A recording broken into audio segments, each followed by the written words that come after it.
right, everybody, we're gonna open the meeting. Can you please stand for the pledge of allegiance? I pledge allegiance to the flag of the United States of America and to the republic for which it stands, one nation, under God, indivisible, with liberty and justice for all. Thank you very much.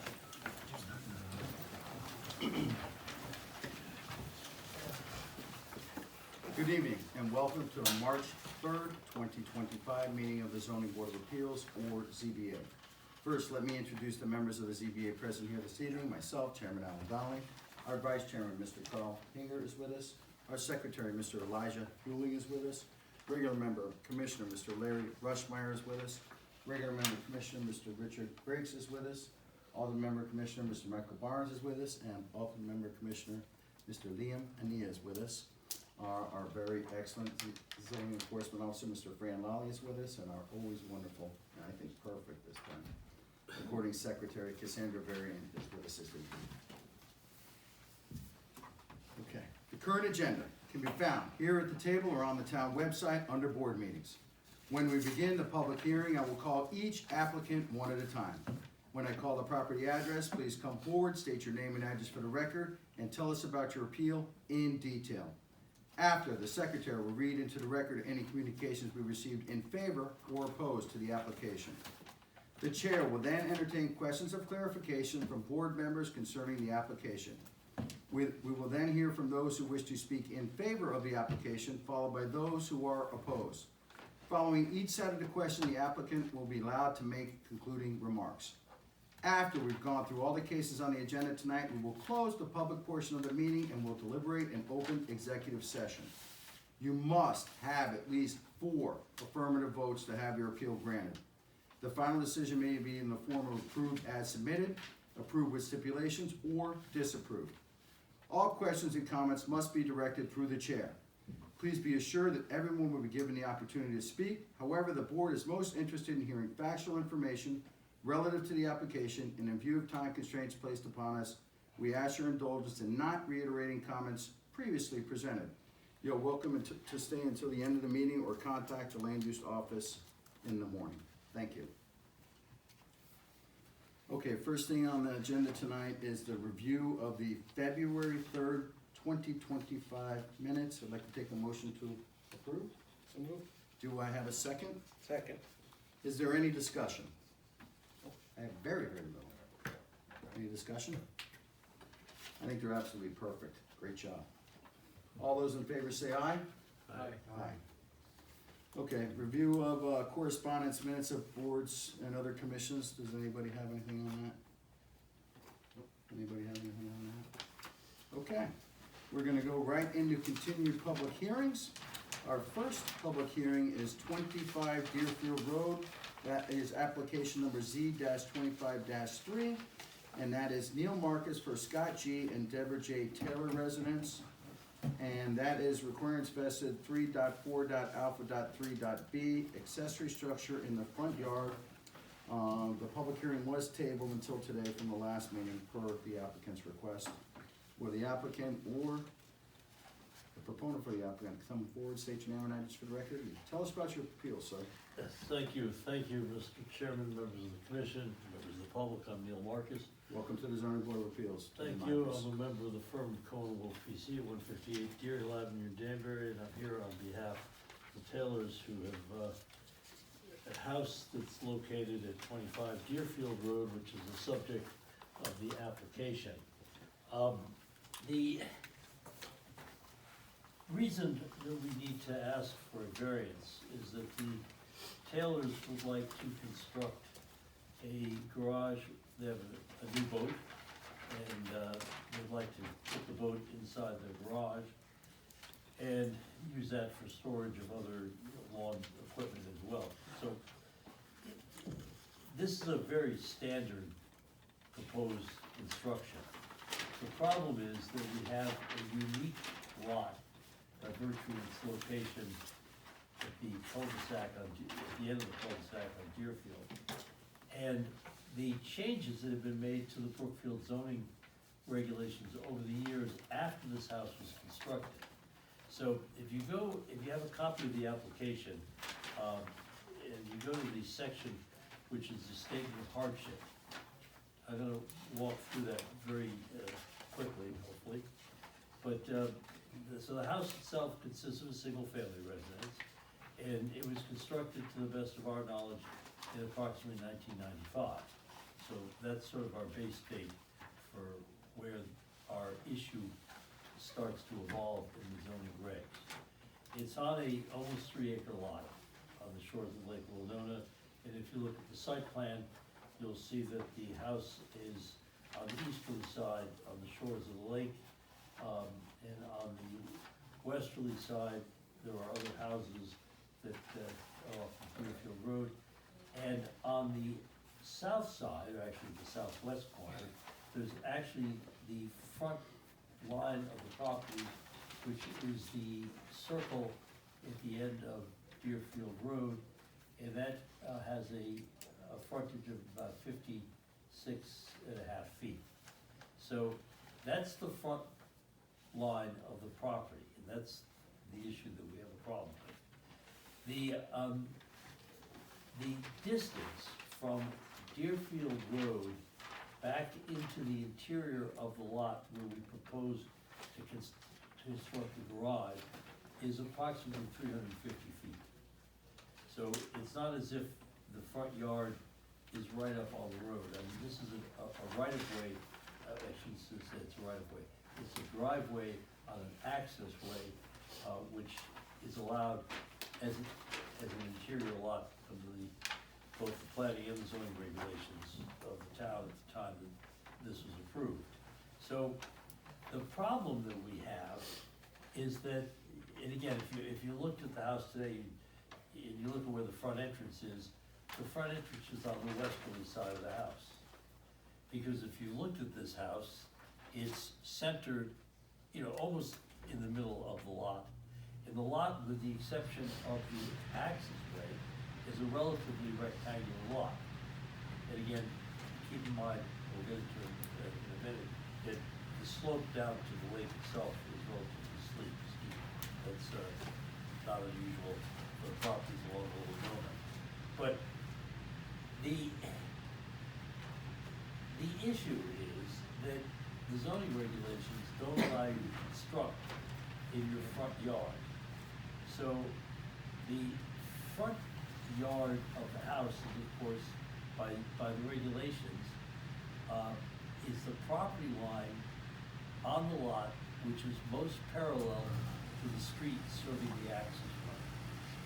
So if this were not an interior lot and the front yard were up on Deerfield Road, the house would most likely face Deerfield Road, and you wouldn't want to construct your storage garage in front of your house.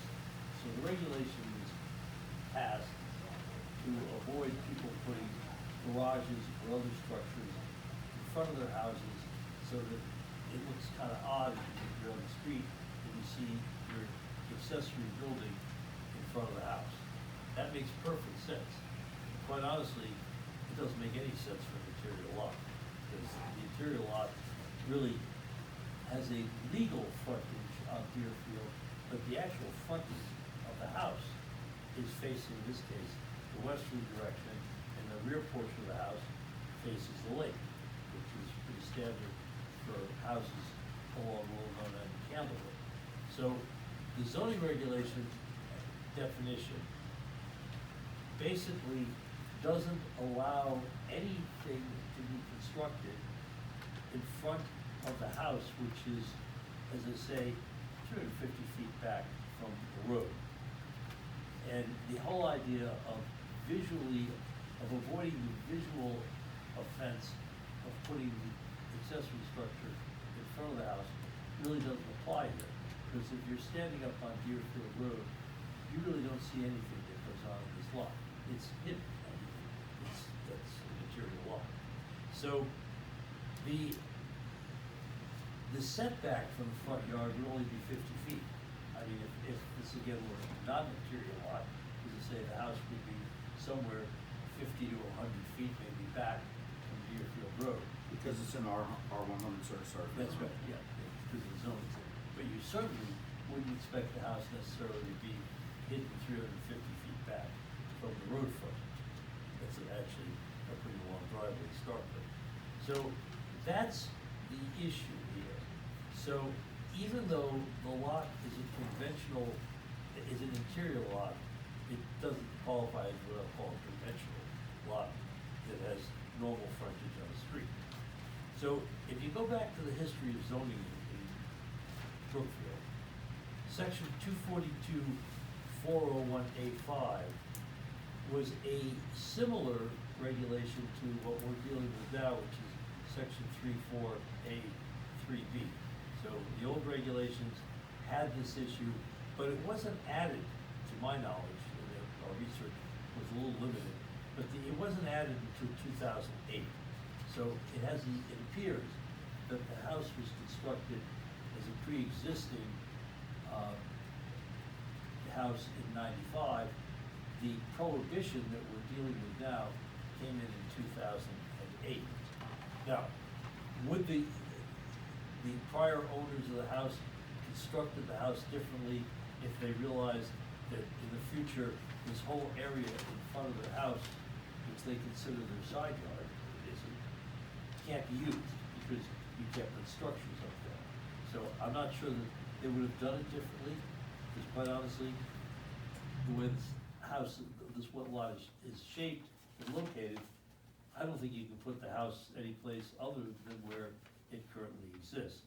Again, recognizing that everything that's to the east of the house starts to get into a fairly steep slope down to the lake. There's a stone walk that goes down, it's shown on the map, that goes down to the water's edge. So the fact that the lot pre-exists the most current versions, both of the old regs and the new regs, and it results in a legal hardship. Because when you modify a regulation and then you apply it back to an existing structure, the courts have recognized that that qualifies under the theory of a legal hardship. But adding to this, as we pointed out in our statement, is the unique character of the lot, which we've already talked about. Long, long tail into the lot before you get to the actual building portion of the lot.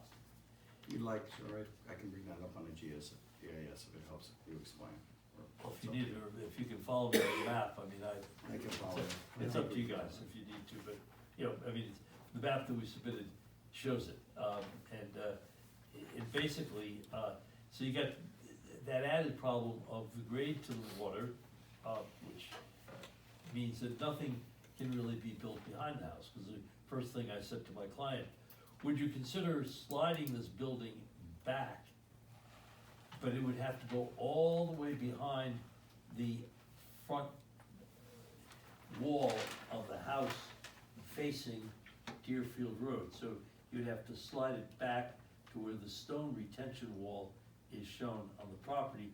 And the fact of the matter is, it would be impossible to do that. You couldn't use it for the purpose of storing a boat, because you'd never get the boat into that spot, because you'd be building in an area where you're fighting a grade, there's already a retention wall there to try to get it behind the house.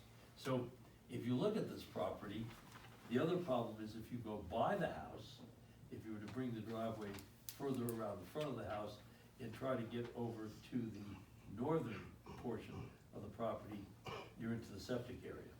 So, and there is a small garden shed there at the moment. But that area between the garden shed and the house itself is not buildable because of the septic. So those are the constraints which we look at to try to determine if that lot qualifies as unique and a unique and difficult hardship under the current zoning regulations. So we got topography, unique characteristics, and the only feasible location to do this garage is in the front of the house. Now, interestingly, you wouldn't want to park a boat there, again, in the front yard without the structure. So the structure would be necessary to allow the housing of the boat on this site. And again, it's almost a 3-acre lot. Now granted, these are 2+ acre zones because they're 100,000 square feet, but these are large lots and they're lakefront properties, and it's not unusual for people to have boats. I mean, I will tell you, that if you go into this neighborhood, you'll find that a lot of the houses have separate structures for boat garages, so that people don't leave their boats out all winter, and actually, that's an eyesore anyway for a lot of neighborhoods. So, they're there, and had this been done before 2008, we wouldn't even be here. So we got a problem that the timing of this is after this zoning regulation limiting the construction of the front yard has taken place. So the uniqueness of the property in its shape and the 350-foot setback from the road, coupled with the upzoning of the property by the prohibition to build in the front yard of the house, all that coupled together, we do think is a hardship. And the last thing, of course, you always look at as a commission is, who does this really affect? I mean, the next question is, which neighbors, and there may be neighbors here tonight, we did send notices out, and I'm not sure if anybody is here in opposition or even support or concern. But physically, the location of this proposed garage does not have any impact on the existing houses in the neighborhood, which is to say that it's not there, you don't see it now, but if we built it and it were there, you still wouldn't see it. And that's, unfortunately, that's not the criteria that controls the hardship. But between you and me, when there is a hardship, it is a criteria that every zoning board of appeals that I've ever appeared before is concerned with. And that is, are we doing something that's out of character with the neighborhood? And I'll tell you that here, I think the request is in fact perfectly within the character of this neighborhood. And I'll confess, on a personal note, my brother lives right up the street on Riverford Road, and I've been there many, many times, and I'm very familiar with this neighborhood. And when I spoke to him actually and asked him about this, he was saying, "What, are you kidding me?" He said, "It's certainly what we do in this neighborhood. We're a lakefront property, lakefront community." And then, of course, if you knew my brother, he would then say, "And we pay a fortune to do that, taxes in the town of Brookfield." And that's, of course, true. Your lakefront properties are taxed pretty high. But that's our proposal. I'm happy to answer any questions and to listen to see if there are any questions or comments from the public. But it's simply a matter of what I think common sense to allow this variance, A, because it is the only place and the right place to put the structure. The structure makes sense rather than trying to store equipment outside on a property at the lake. And we are 350 feet back from Deerfield Road. Thank So you. that's it. Thank you for listening. Thank you very much, Attorney Marcus. Thank you. This time I'd like to ask the Secretary if there's any correspondence in regards to this application. No, sir. Okay. I'd like to ask if any commissioners have any questions of the applicant, Attorney Marcus. Could you say more about the idea of a legal hardship? I think mostly what we talk about are hardships of the land, but you're introducing this other idea of a legal hardship. I guess without having that concept in mind, I guess I would say that to have a regulation put into place after a property is built is unfortunate, but we deal with the present, not the past, so, one has to deal with what the issues are currently, but the idea of a legal hardship seems to introduce something else, so I'm wondering if you could expand on that. Your point is very well taken. The issue of a legal hardship for a variance has been debated for way too many years in front of commissions and in cases before the Superior Court over the years, even some before the Supreme Court over the years, not many. But the language in the statute talks about a unique physical characteristic of a property Mhm.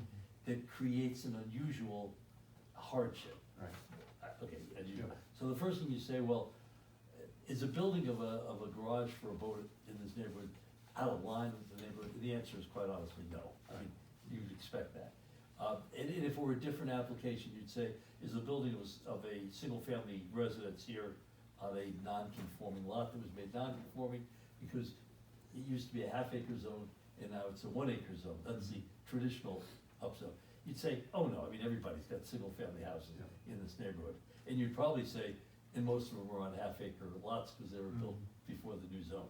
So the courts have recognized that when you upzone, make the property more restrictive, that in itself creates a hardship that a court will recognize. There's another hardship that the court, there's another case where it's not a hardship, but a commission doesn't even have to find a hardship if you come in with a property and you say, if you grant me the variance, I will make this property less non-conforming or more conforming. Right. There you don't have to find a hardship at all. Mhm. As an aside, about 5 years ago, just prior to the COVID pandemic, the planning and zoning section of the Connecticut Bar Association, I've been a member for years, was proposing to the legislature to adopt a different definition for variance to get rid of the hardship completely, and to do what they do mostly in the state of New York, for example. The state of New York got out of hardship because it drove everybody nuts to figure out when is it really, the state of New York now basically allows a variance where there's a unique situation to the property, Mhm. and it is in conformity with the neighborhood. They changed hardship to take a look at the neighborhood, and it really makes a lot more sense. I don't know about you guys, but if I were on the ZBA, I'd say, yeah, I'd really rather not spend all this time arguing about the technicality of hardship and say, is this the proper thing for the neighborhood or isn't it? And if you could just do that, you wouldn't have to debate it all. You'd say, yeah, that works and that doesn't.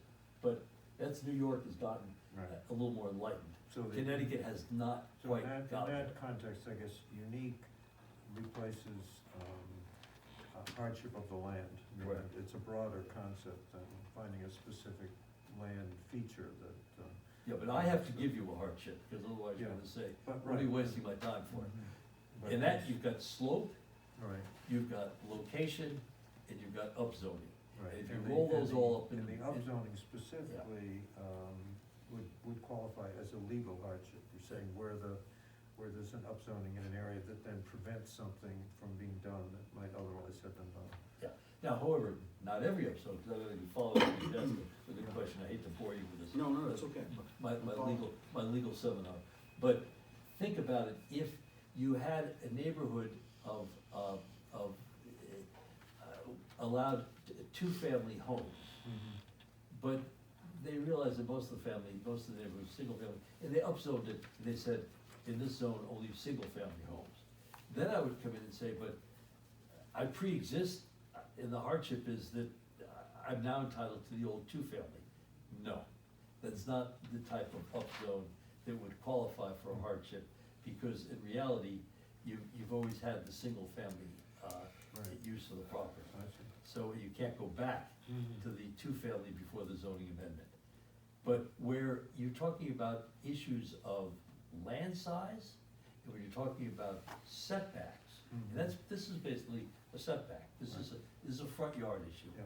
Those the courts have really recognized as hardships. Okay, Can thank I you. follow up on that, Commissioner? Can I follow up on that? So what you're saying to me is, part of your argument is that, there was an old pre-existing regulation, and because that regulation changed in 2008, I don't know the exact date on it. It's take your word 2008, for so it. Dave. That should be considered a hardship, but it has nothing to do with really the land, it's the regulation change. I don't understand that. Well, but you gotta go back to my original part of my presentation, is that normally you would exempt interior lots from the setback issue anyway, because it doesn't make any sense. On the old regulation Yeah, you're talking about. when you did the 2008, you say, no building in the front yard, but you would never say on an interior lot, because you got this situation, your front yard's, 350 feet away from where your house exists. So I'm saying that's why the upzone, the change in 2008 really does present a hardship here, because it just, this whole house may have been built differently if anybody ever realized that that was their front yard up there. They didn't consider it the front yard, they just thought that was the access way. But because it is your front yard, and all of a sudden they say, well, now you can't use this entire side of your property. It does make sense, quite honestly, and that's why it's somewhat unique to the interior lot. Would anybody mind if I ask another question? I have another question for you, sir. Yes, sir. All right, and this will lead into, I'd like to review the map with you as well. All right, could you please explain to me how it's not a self-induced hardship? As you know, this application came in front of us before, and I don't know if you're aware of it or not, but I did, proposed. I read the history. Okay, I proposed an alternate location, but the first question, of two questions, that's all I'm gonna ask, is explain how it's not a self-induced hardship, please.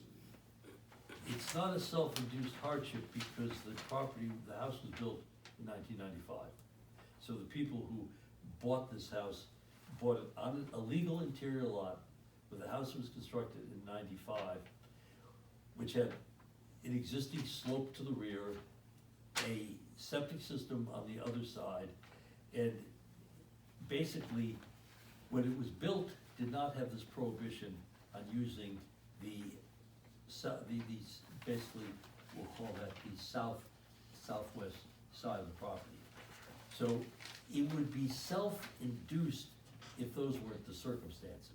But when you innocently, I mean, they didn't create this, I mean, they just bought the property, and they bought it a long time ago, and then the zoning was changed in 2008. So that's why it's not self-induced, but there's a confusion here. Oh, I understand. Anytime you come in and ask to build on your property, it's self-induced. Yeah. I mean, whether it's a swimming pool that needs a 5-foot variance, or a porch that needs a 10-foot variance, I mean, it's all self-induced. I wanna build a porch or a swimming pool. Mhm. We wanna build a garage for our boat. But that really is not self-induced. Self-induced is where you create the hardship, that wasn't foisted upon you by a change in the zoning regulation and the physical conditions of the lot. So- My question on Yeah. the self-induced is, and getting back to the alternate location I proposed, is location-wise. If there is, and I'll just bring this up to you, so at the prior meeting, which was the December 2nd, 2025 meeting at 15:28 in the meeting, I was speaking to I don't know if he's still there now, but the GC, the person who was in charge of doing the building. Sitting in the back room. Yes, With no sir. voice. Oh, okay, I'm sorry. Sitting there I with thought I my- recognized you, I'm sorry, Mr. Har. No, it's okay, no problem. And, well, at that time, okay, at that meeting, at 15:28 in the meeting, Mr. Har did agree that it was possible to place the garage at my alternate location, which would be a little bit closer to the house, near the sidewalk, and need maybe about an 8-foot connector, but it was more difficult. So that is moving it technically from where you're at towards the north and to the east. So approximately 6 to 8, probably 8 feet, but close to where the walkway is that's going down towards the east side, towards the lake side of the house. Yep. He did agree, that's my biggest question on this, and this is what I mean by self-induced, by location-wise, that it was a possibility, although it would be more difficult, to get it within 6 or 8 feet and put a small little connector on it. Could I? Mr. Har, please come forward, state your name and address for the I'm record. really trying to. Yeah, we actually looked at that Yes, so because you can hear. we discussed Okay. that. So it was, when you had brought that up, excuse me. Yes, that's okay. It was once the hearing was closed, I realized a few reasons why that location would not. Please, go ahead, sir. One is the grade on that is definitely steeper than the grade on the other side, excuse me. Two, it really blocks the view of the lake when you pull into the house. And that's a big thing for them, is to be able to see the nice lake behind this nice, beautiful house. The third part, excuse me, is that is where snow removal goes. Yes. With that being there, now they have nowhere to put snow, and you have a 350-foot driveway. That's where the snow goes. Thank you, sir. The other thing I see about that is it's still in the front yard. And we're actually now moving it closer to the lake. But you're putting a connector on it, so technically, Correct, You but don't need a why variance. are we doing that? I mean, is that, again, that's not the area that it can go because of snow removal, because of grade. And it also, we Thank you, also, Sir Shane, you got it. we also determined that it made the use of the existing garage very difficult. It does, it makes a very hard turnaround. You can't do the turnaround very well. You can't really use, you reduce the usability of both the existing garage and the one that you're building. So, we did look at that, and that, by the way, is one of the reasons I'm back here, because they realized after the meeting that, well, we really didn't explain this, because we should have gone out and looked back at the site and given them a better explanation of what we're doing. Thank you. And that's, you just got it with a guy who has no voice. You did a great Just job. flat out We all heard statement. you. Thank Thank you, you. Sir Shane. Do any other commissioners have questions for the applicant? None? I had a question, just from a legal perspective. Your interpretation of the upzoning and putting a garage in the front yard.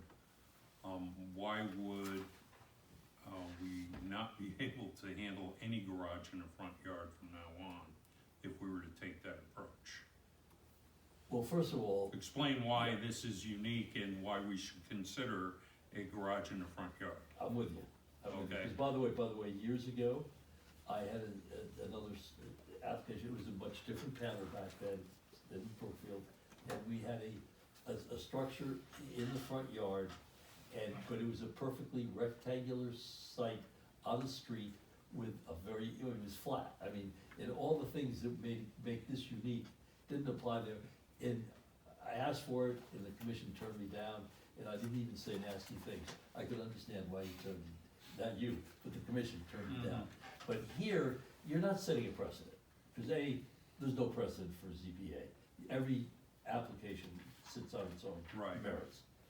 B, you've gotta take into consideration through the 350-foot, because the purpose, as I say, of the regulation is it's a visual thing where you don't want to drive down the street and houses are situated in a row, 50 to 100 feet setback from the street, and then all of a sudden, some guy plops his garden shed in the front yard, Right. or a swimming pool in the front yard. Right, I just wanted you, Yeah, I whatever. just wanted And you to that's why. speak why this is This is- particular to this property, so that when we record this, Yeah, and you we'll gotta, be aware of what we're making a decision yeah, on. you gotta consider the length of the access way and where the property's at, and then you gotta say, and once you get in there, you got a steep drop off Mhm. into the lake. So, and again, any property that's on a lake is pretty unique. I mean, cause you always talk about the interface between the location of the structure and the shore of the property. Most of the property in town is pretty steep. Oh, yeah, we all know that, it's a killer, I told you, I have a brother who lives on the lake, and, you know, I don't go there, it's too breathless to get down to the lake. It's like going down the mountain. Thank you.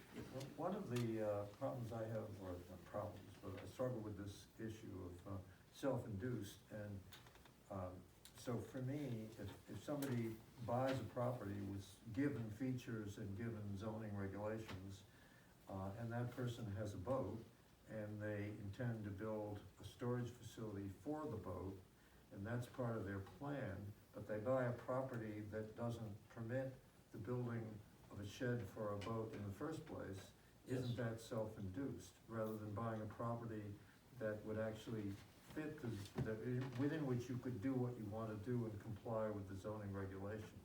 When the Taylors bought this property, Yeah. they could have built this. The When problem they- is oh. they didn't, I that's the see. problem. The problem is, So but when- they didn't know that the zoning commission was gonna Okay. change the regulations. So when That's did what they, when know. did, Was it 95 you said they They- purchased? Well, it was built in '95, Yeah. but I can't remember exactly which year, but it was 2008. So between '95 and Right. 2008, the regulations, changed the but you're saying they bought the property before that, yes, we did. between 95 and 2008? I did have their Right, field okay. card of it. They've been there for quite a while. I And, see. Oh, makes sense. Thank you very much. yeah, but that's, you know, you're quite, I'm glad you're challenging me, because those questions are absolutely correct. I mean, there's no question.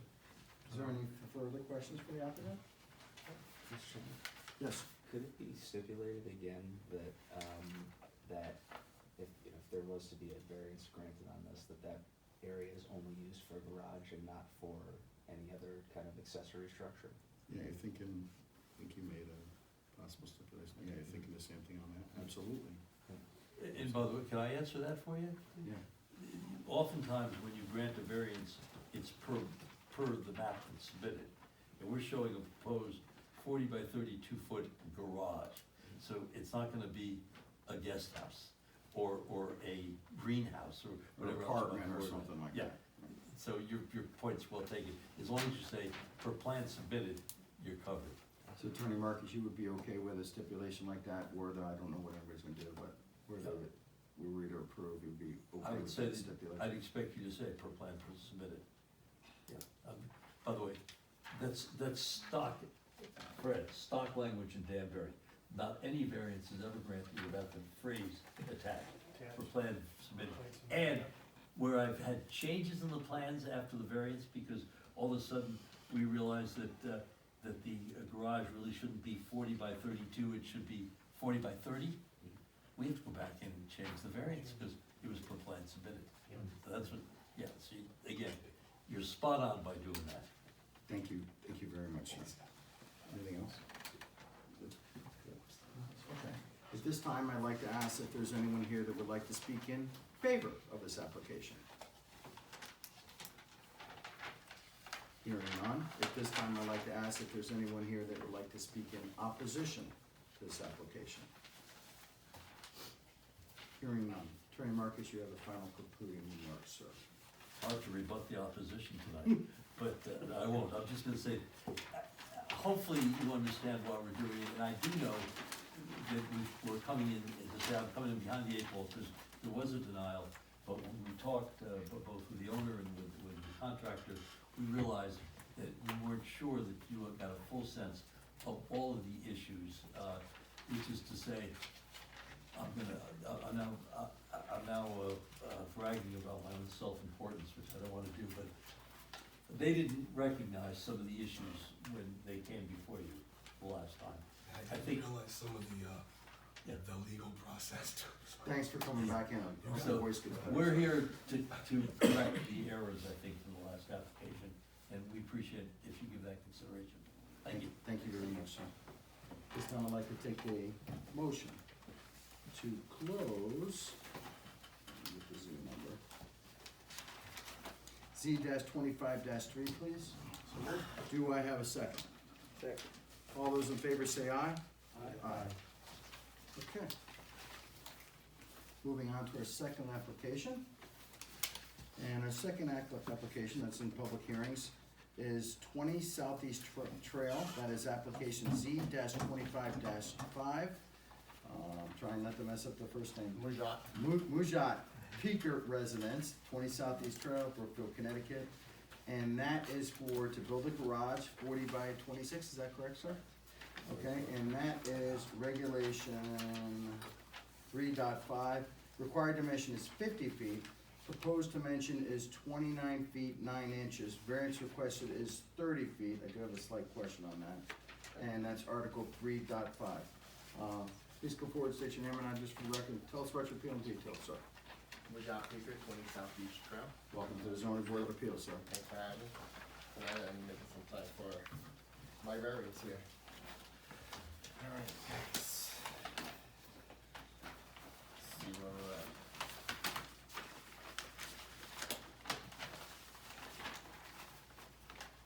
So, I'm looking to build this garage, to the right of the house. I considered building it on the left of the house, which is where my septic is. So that wasn't gonna work. I didn't actually want that garage connected to the house originally. But I kinda had basically I have a choice to put it to the right, which is like almost in the front yard, and I wouldn't need a variance over there. But the problem with that is I have the Ackermans right behind my property. His house is right there. That's 16 Southeast Trail. And then right in front of it, there's a road, and then Terry's house is right across from there. And I don't, I didn't feel, well, I spoke to them. If I set the garage right in the center of that property right there, it's gonna be in front of the houses. So, I'm not trying to, create an issue with my neighbors, that's for sure. So at this point, and I've been going back and forth with this for a year, with that friend. And I'm like, alright, we're gonna have to come on the side of the house, I'm gonna have no choice to. And I wanted to go with a bigger garage, I wanted to go with like a 30 by 50. So going back to the size of this garage on the side of the house here, you guys might ask me how did you get these numbers, 26 by, whatever, 40. So if you look right behind the house, there's a deck. Basically that garage will align with the back of the deck. And I would put pavers on the inside of that. I don't know if that can make sense to you guys. You see that? I see it. Yeah, so that's what I'm looking to do. And this is why I made it as long as I did. So it kind of sits perfectly with that end. I could put pavers there and you can make like a nice little sitting area there, maybe a fire pit, who knows? As far as the garage goes, you might ask me, why so big? I'm a carpenter, New York City Union carpenter. I wanna have a little workshop, first off. Plus I have a race car that makes 2,000 horse, which I haven't raced in 2 years, sitting in Ohio now. Like, I got the skid steer for the road, lawnmower equipment. I know it's not gonna leave me much room. Again, I wanted a bigger garage, more space for me, the better. I'm a quarter mile from the main road, right? This is all private road. You guys see, what do you need a skid steer for? It gets pretty icy. There's nobody really behind the house. It also gives me privacy from the Ackermans, which is on 16 Southeast Trail. Is that to the south? That would This be one? her, he's up to the, I think that's west. yeah, To the he's west. to the west. Yeah, I get it. So right now, if you stand on his porch, you can see like the back of my house, where like the pool is and all. But once I build this garage, it kind of gives me more privacy from him. I asked them to come, I guess they were busy. Terry worked at double, so I couldn't make it. Other than that, I mean, it's something I would like to build on my own, you know? Maybe it. Thank you. Thank you, Mr. You guys got any questions for me? Shoot. First I'd like to ask, thank you very much, sir. I'd like to ask if there's any correspondence regards to this application. Do any commissioners have any questions at all for the applicant? I do. Do you have an existing garage on the house now? Two-car garage? There is a two-car garage now. And you considered expanding that forward and making it a tandem garage? And that way not need a variance? What was the reason you didn't wanna do that? I like the paved driveway in case you go on a bicycle or they come in there ride bicycle. The road that's Southeast Trail is not paved, it's not a paved road. I know, it's not fun in the winter on the ice either. Right. I'm So- sure Alan can attest to that. Yes. Well, the only reason it was like that is because the week prior I was on vacation, otherwise it would have been You're the clear. one who does it? Yeah. It would have been clear. I was on vacation. Yes, I would like to keep the driveway clear, and like I like to keep everything inside. Like when you come to my house, I like to keep everything in the garage, keep everything pristine. Even my daily cars. You come down the block, there should be no car in my driveway. Everything's away, hidden. That's another thing. Like my wife's like, "You're crazy. You got all this ADHD." I'm like, it's a garage. Put everything in the garage. You come in my garage, everything's perfect. That's all another thing too. So once I put everything away, everything stays clean. The skid steer stays clean. Everything stays pristine. I don't like nothing in my front yard. I know nobody sees it, but when I pull around the corner, I see it, drives me nuts. And I wish I could've made it bigger, the garage, and asked for more of a variance, but it would just look really stupid if it didn't align with that deck. So I'm like, you know what? If you guys could approve this, I mean, I'd be happy and go from there. Any further questions? I wasn't following what you were saying earlier about, considering placing it somewhere else in a way that Oh. would be closer to the Ackermans, The increments. So if you look to the right of the property, which is right here, which is right here, right? If I was to place the garage right here, right? The increments house is like right here somewhere. Plus it would be in the front It yard. would be in the front It yard. would be in the front yard. We had enough to talk about that. And then Terry's house is here. Listen, if you guys didn't approve, I wouldn't build it at all. I wouldn't, because I'm not gonna have the garage right here going in and out, he's looking at me, I wouldn't do that, but it blocks his view, because I'm not gonna cut the trees down. and the idea of moving it that way, so that we're attached, but. Then I'm gonna kill the driveway and the kids, I mean, ride still their have all bicycles. this part, right? I have, so this would be the garage, I would have to pull it out this way, and it would Yeah, just, and then you'd have to be tandem. And he's back in the front yard again. Once he goes past here. Well, no, if it's attached to the house. Oh, if it's attached, no. if it's I mean, attached. if the whole thing were moved this way, but still attached to the house, like say the shape were like that. I think I would still Preserve need, most of this, and you could even increase the paved area if you chose to. There's a pencil. I think he's talking about. come out further, Yeah. Yeah, he does have a Bringing it out retaining here, wall yeah. and then have an attachment there. here. Right, Something like that's that. what he's talking about. Oh, I see that. I mean, what I'm talking about is, if, let's say, the garage were, came forward like this, Oh, I see what you're saying. you know, and, Yeah. and it could, you could, depending upon how long you wanted to make it, you could Mhm. make it, you could have it abut this part of the property, or even further that way, I see what you're saying. and then. Just do opposite of what I got here. Right, Yeah, and then if just you- slide that whole thing and if you- forward. And if Yeah. you wanted to increase space for the kids, you could add. This is area. this is all like a, what is it called? It's a Wetlands? hill. Yeah, Yeah, it's it's pretty it's steep. like, it's Oh, up, yeah, it goes up, right, yeah. right. Anyway, that's, would be. This a would be a question. great idea, if I proposed that to my wife, she would say, Where's the wetlands on here, sir? Is she here? no, it's not wetland, it's up on it's on a slant. It's on a slope. It's Oh, on a okay. slope that goes like this. So a heavy slope. Yeah, I don't wanna say 4-foot slope, 3-foot slope. What degree down the driveway? Yes. 45? Yeah, That's pretty steep. it's Like pretty that. steep, yeah, it's Yeah, pretty steep, you- it's pretty steep. You'd need to move this retaining, you'd have to build another retaining wall. Well, if I was to do it there, my wife would tell me to go suck an egg first off, excuse my language. She would say, try, there's no other place I would put it. If you guys said no, then that garage ain't gonna get built. It's simple as that.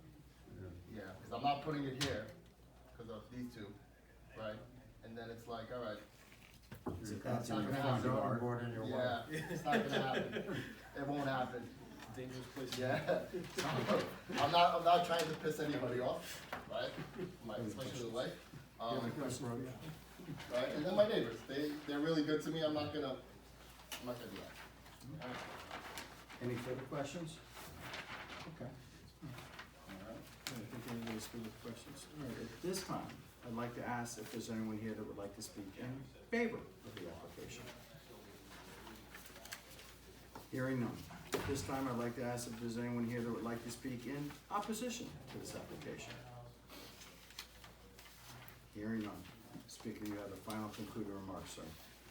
Anything you'd like to say? I hope you guys, take account this garage, where I wanna put it, it'll be a dream come true to get this thing done. And that's it, you guys have a good night. Thank you very much, sir. Thank you. Talk to you soon. Thank you. At this time, I'd like to take a motion to close the public hearing on D-25-5, please. Do I have a second? All those in favor say aye? Aye. Thank you very much, Thank sir. you very much, guys. All right, moving on. Who did the second? Yeah, there was a bunch of them. Thank you so much. Sorry. I heard a bunch. I don't think anybody will remember anymore. All right, moving on to our third public hearing. Third public hearing is for Galloping Hill Road, Z-25-7. And that is Mr. William Fedorko residence, and that's a request for variance. And that is, there is multi-parts in here, so I'm gonna read them off slowly. Structure to rear lot line, 50 feet is required dimension. Proposed dimension is 26 feet, 8 inches, if I goop, tell me so. Variance request would be 23 feet, 4 inches, and that is Article 3.5. The second variance request would be structure to the left sideline, 50 feet is required dimension. Proposed dimension is 7 feet. That's a variance requested of 43 feet, and that's Article 3.5. Would be, I know you're already here, sir. Ms. Fedorko, please come forward, tell us about your application. I'm Indeed. Bill Fedorko, and I'm looking to install a shed on my property for Galloping Hill. Welcome to the zoning board of appeals, sir. So the shape of the lot is pretty constraining. The house is located on more or less an alcove at the back of the lot, which makes it pretty much impossible to put a shed behind the house. And as I understand it, I'm not an expert on this, but you can't have an outbuilding ahead of the front line of the house. So given that, the place that made the most sense for this would be to the left of the house, and to the left of an enclosed chain link fence area that we have. That's kind of the long and short of it. It's not, too terribly complicated. I will say, the Barnyard Store is who I would be purchasing the building from. And when I've been back and forth with them, and when I went to them this past weekend, I wanted to lock in winter pricing and so forth, so they gave me a deposit, or required a deposit. I put a deposit down. At that point, I got a drawing on the building, which is a generic drawing, and you plug in the numbers for the building itself. Thank you, And sir. those are 8 copies plus 1. And what I noticed is that there's a 12-inch overhang on Overhang all on it? sides, right, on the left, right, front, and back. And I had not accounted for that on the drawing that I did. So the net effect of that is that it would increase the amount of variance, to leave it where it is, it would increase the amount of variance that I was requesting by a foot to the south and a foot to the west. Let me just ask you, so. Sure. What you're saying is proposed dimension would be subtracted on the first one. I'll just go for the variance request. Instead of 23.4, you're talking 24.4?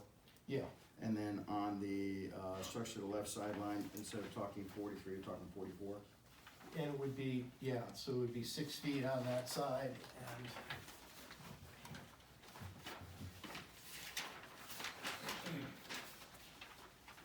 so I redid this, and this is what it would be.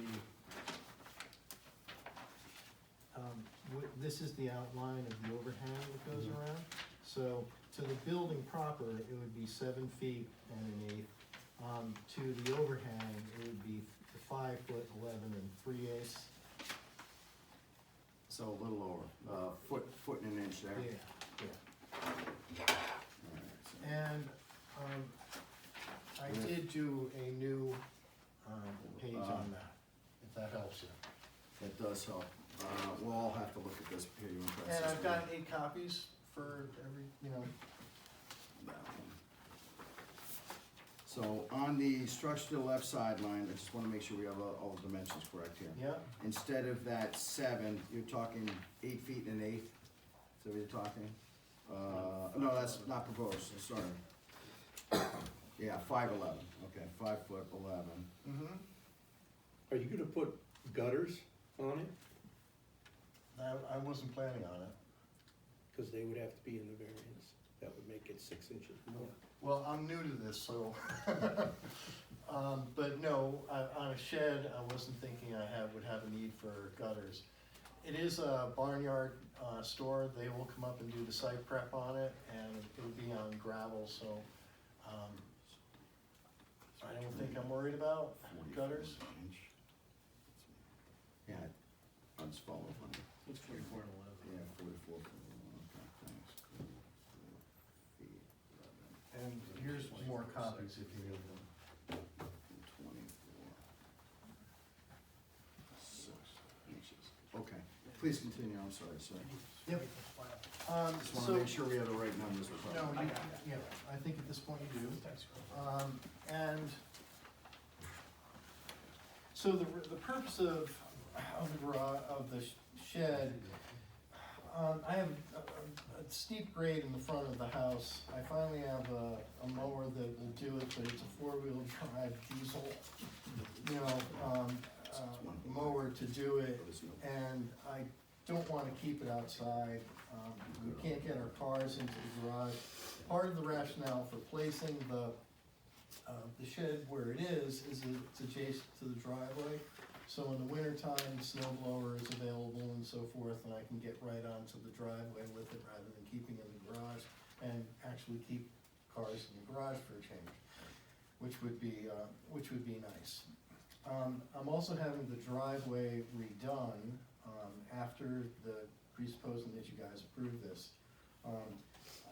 And there will be like some additional parking area right in front of the shed, which will make egress, in and out of the shed easier for, mowers and snow blowers and that kind of thing. Thank you, sir, thank you very much. Mr. Secretary, do we have any correspondence on this application? First one, 4 Galloping Hill Road variance is the subject.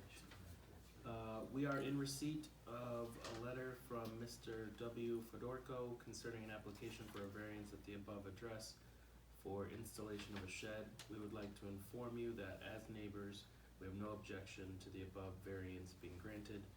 Sincerely, John Cross and Karen McGovern, 7 Galloping Hill Road, Brookfield. Email 2. Variance, subject is variance for William Fedorko for Galloping Hill Road. Fran, we have no objections to the variance requested by Bill Fedorko. He's a good neighbor, his property is well maintained, and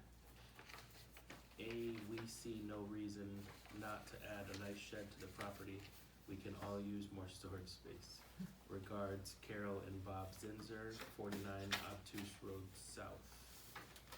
And third email, subject ZBA variance response for Galloping Hill Road. Hello Francis, my name is John McGuire and I live at 43 Obtuse Road South in Brookfield. This email is in regards to a requested variance appeal for the construction of a shed on the property of William Fedorko at 4 Galloping Hill Road. Bill had met with me and we discussed the installation of the shed as it would be abutting the rear side of my property. With the proposed plans Bill had provided, I'm in favor of him constructing the shed on his property. Thank you, John. Thank you very much. This time I'd like to ask if any commissioners have any questions for the applicant. Is there any reason you can't move it closer to the house?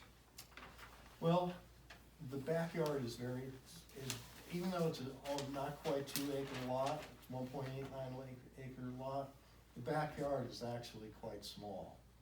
And I would like to maintain as much backyard as I can.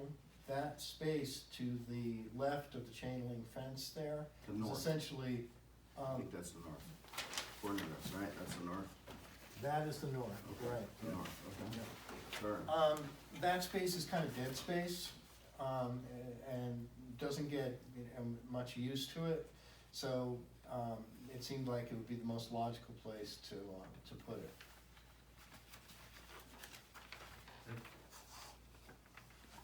Any other commissioners have any questions for the applicant? I'm not sure, so saying if you were to move the shed closer to the house, That's a question I have. just shifting it over, you would certainly, you could eliminate, I think you could eliminate You can shorten.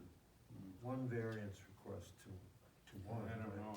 Oh, you can shorten. He would still need a Yeah. variance. Yeah, I did the Because that measurements garage, on it. the I have a garage question itself for is you on pretty that. close to the Yeah. setback. That's my exact question. More conforming though.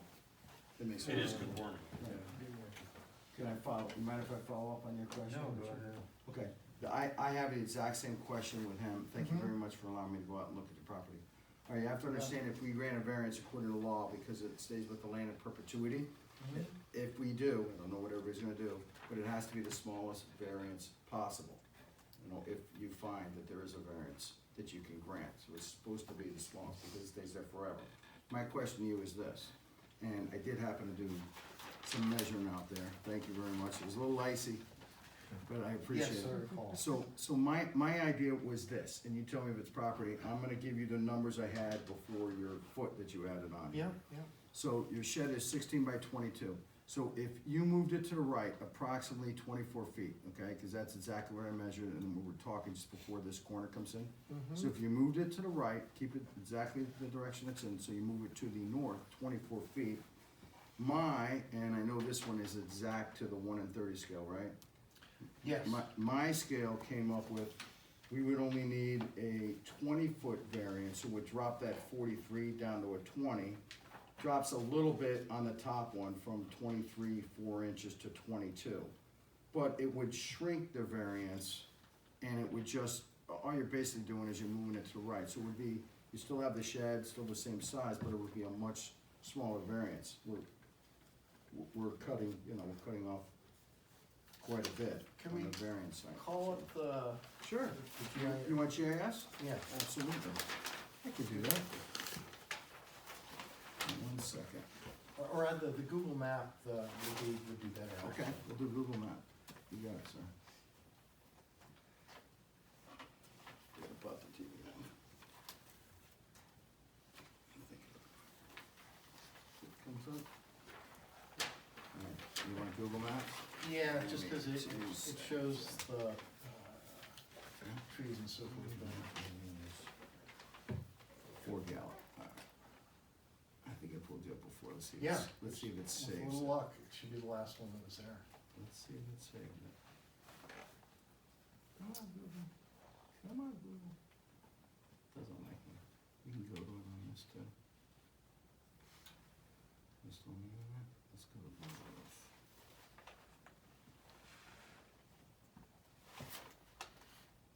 Go for the website.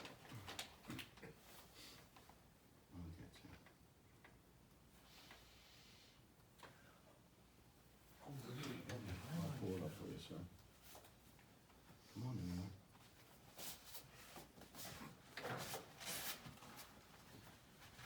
I'm connected. Oh, I think you already opened at the bottom right. See the little logo? Yeah, there it is. Thank you. We found it. Great. Technology. Thanks to the tech. Can we go overhead? But in Let's any, see. just, Hold on. for the purposes of conversation, about where that silver SUV is to the left-hand side. Right about here. Right, yeah. Okay. The shed would be behind that, Okay. right. But let's see if we can take a look. Yeah, when I went to the overhead, it got blurry. We've ran into that once or twice before. Let's see. Let me see what It was happens. at, Let me try it. Let's try it. Come on. I went to zoom in. She got blurry on me. See blurry? But they do that on purpose. There you go. See? I might have, I had done a Google Earth thing myself, let's see if I can find it. Yeah, look, it's blurry. Come back here. What I found when I've run into problems like that with Google Earth, here you go, okay. You got a good picture? Just blurry, it's really nice. That's better. Yeah, okay. So, history sometimes really makes a Thank you, sir. difference, right? If you go, cause they're not all at the same resolution historically, and the more modern ones are much higher resolution. and that was one of those guys. So the point I'm trying to make is that, Yes, sir. what I'm trying to make is that there are a fair amount of plantings and so forth, and trees that are located in the backyard there, and that where you propose moving the shed to is the only clear space in that area. As a thought, Which was,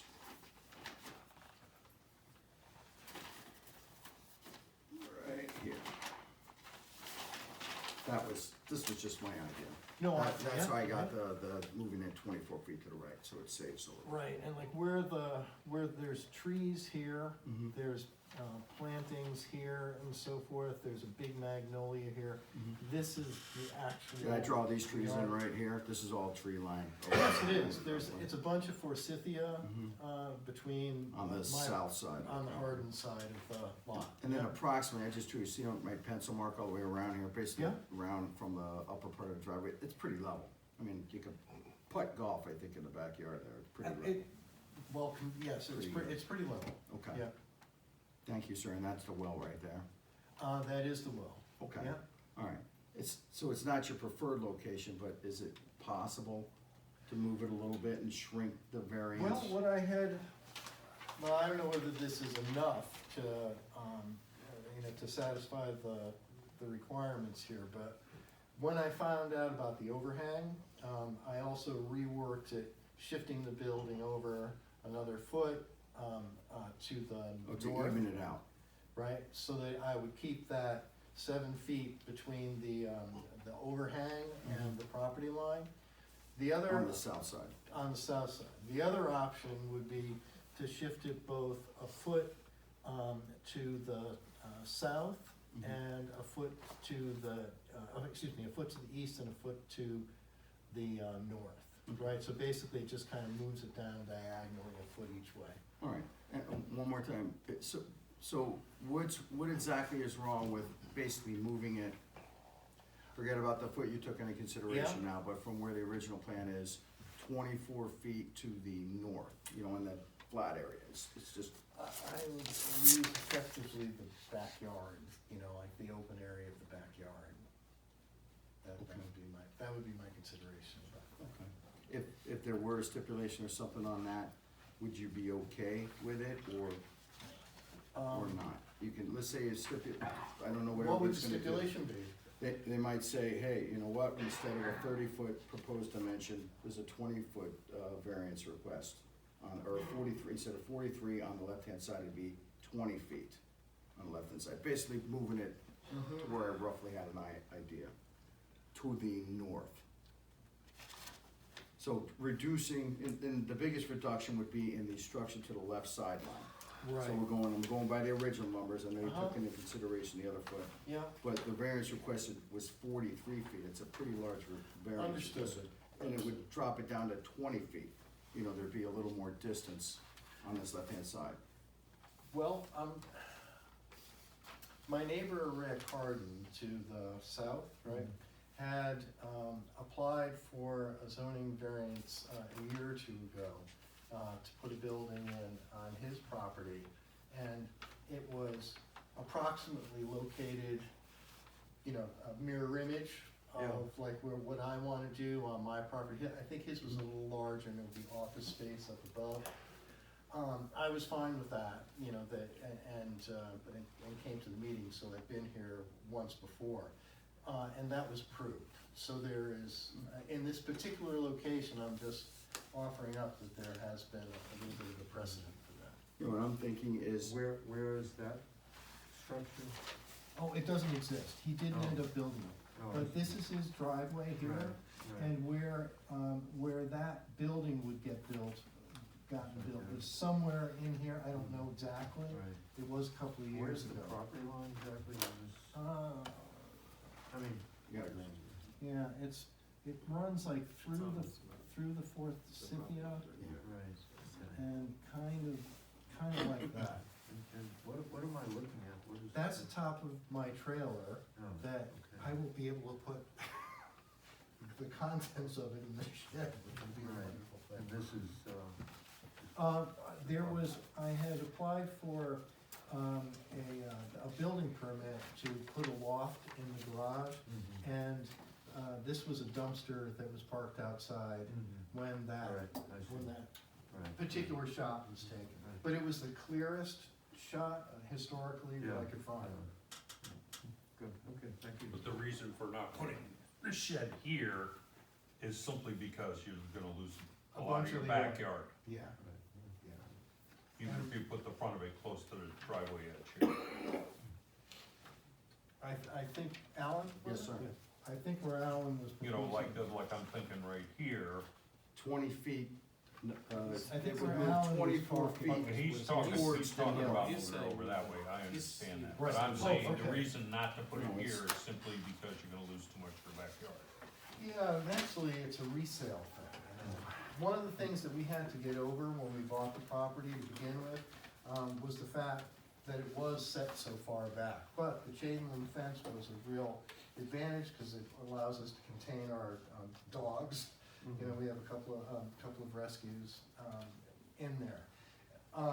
But we, Fran Anderson was our backdoor neighbor, and we had discussed the possibility of putting in a privacy fence, and we shared expenses on it, and put the 6-foot privacy fence in the back. And, you know, from a resale perspective, that's a real advantage, because you're just not seeing that house there. Yeah. And in a similar fashion, you know, I think losing that much of the backyard play area for kids, you know, like that kind of thing would be, But sheds are would be an movable, issue.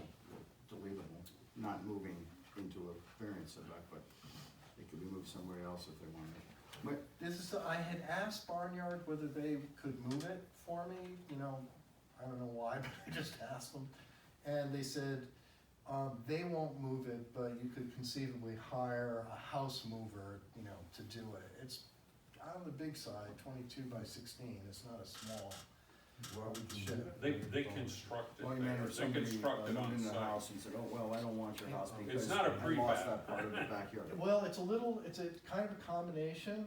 They would do it as two 16 by 11 sections, and then they drop those To in drop place, them on, join them together, and then they supply roof it's like a trusses. modular.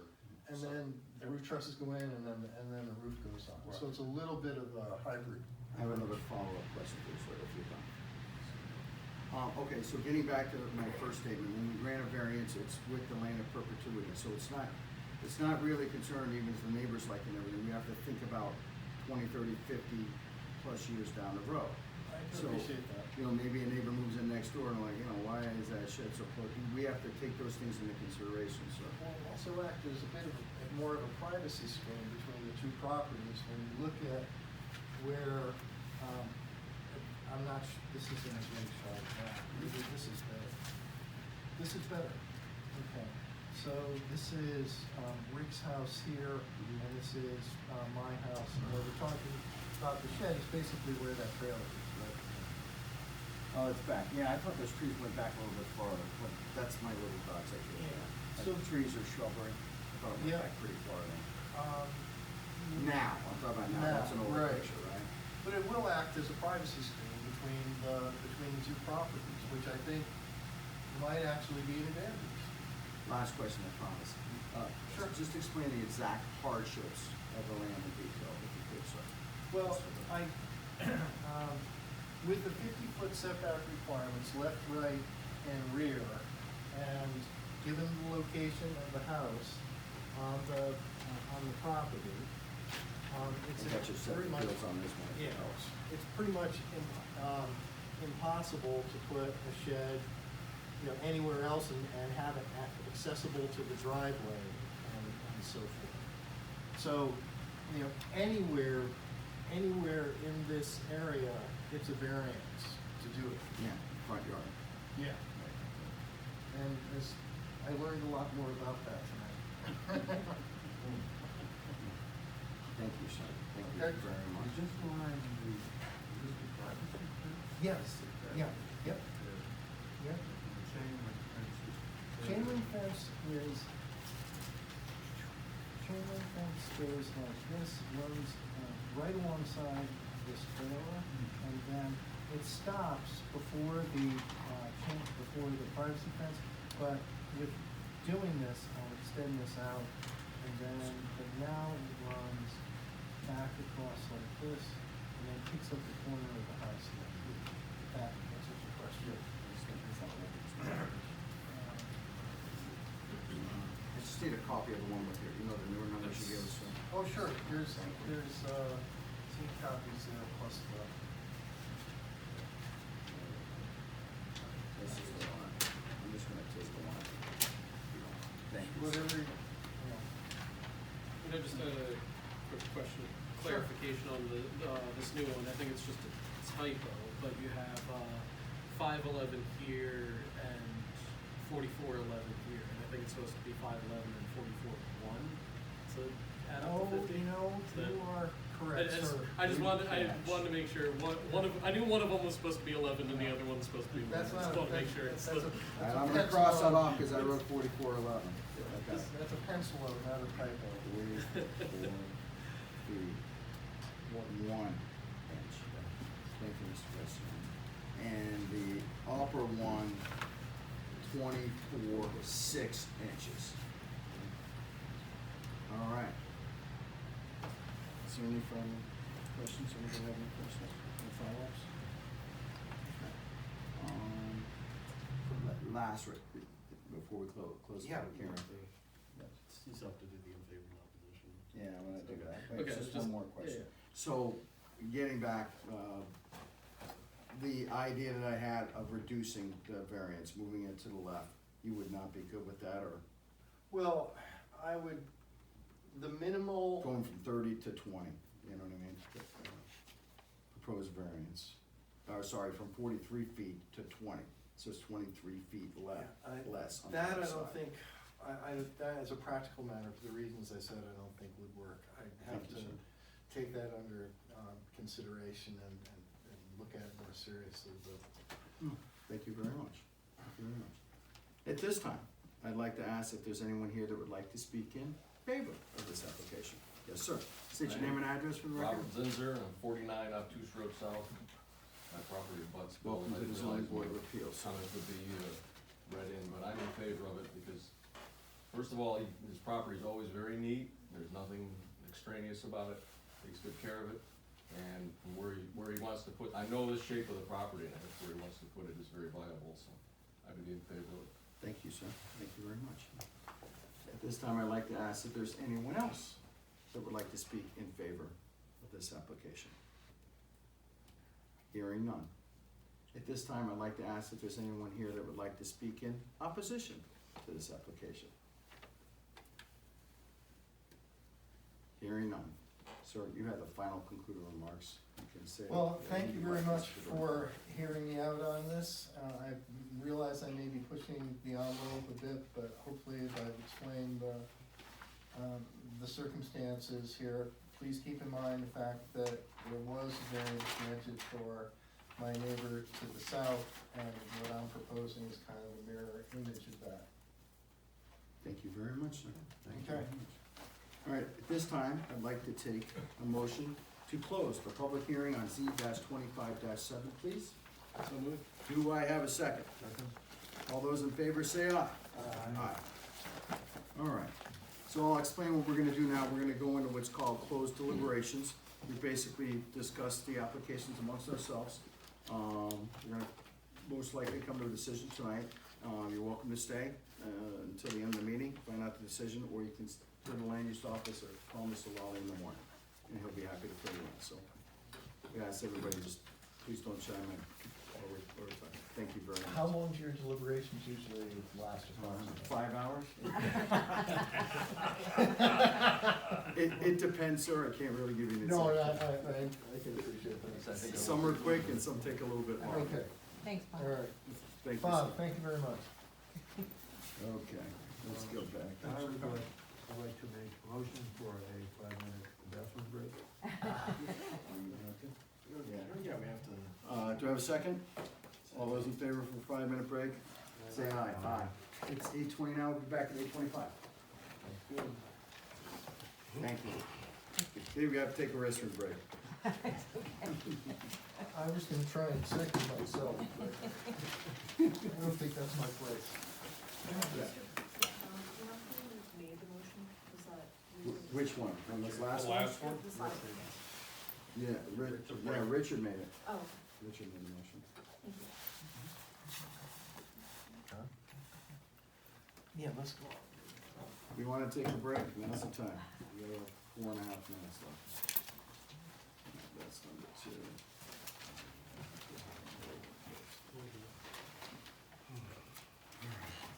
And that's another one.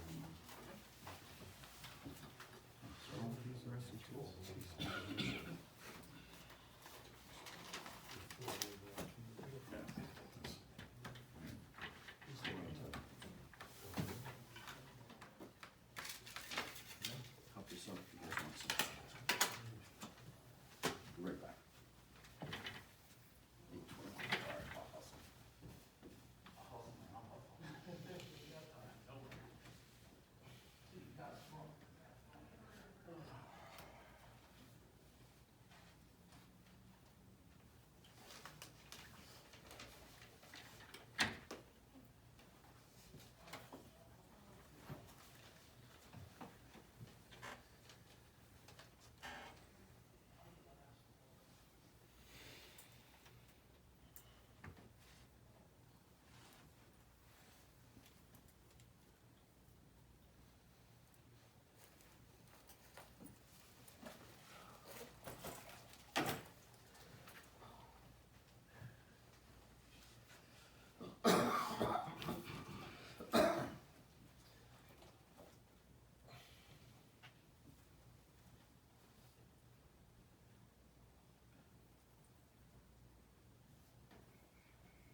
Kids in your phones these days. You've been waiting to say that. Kids.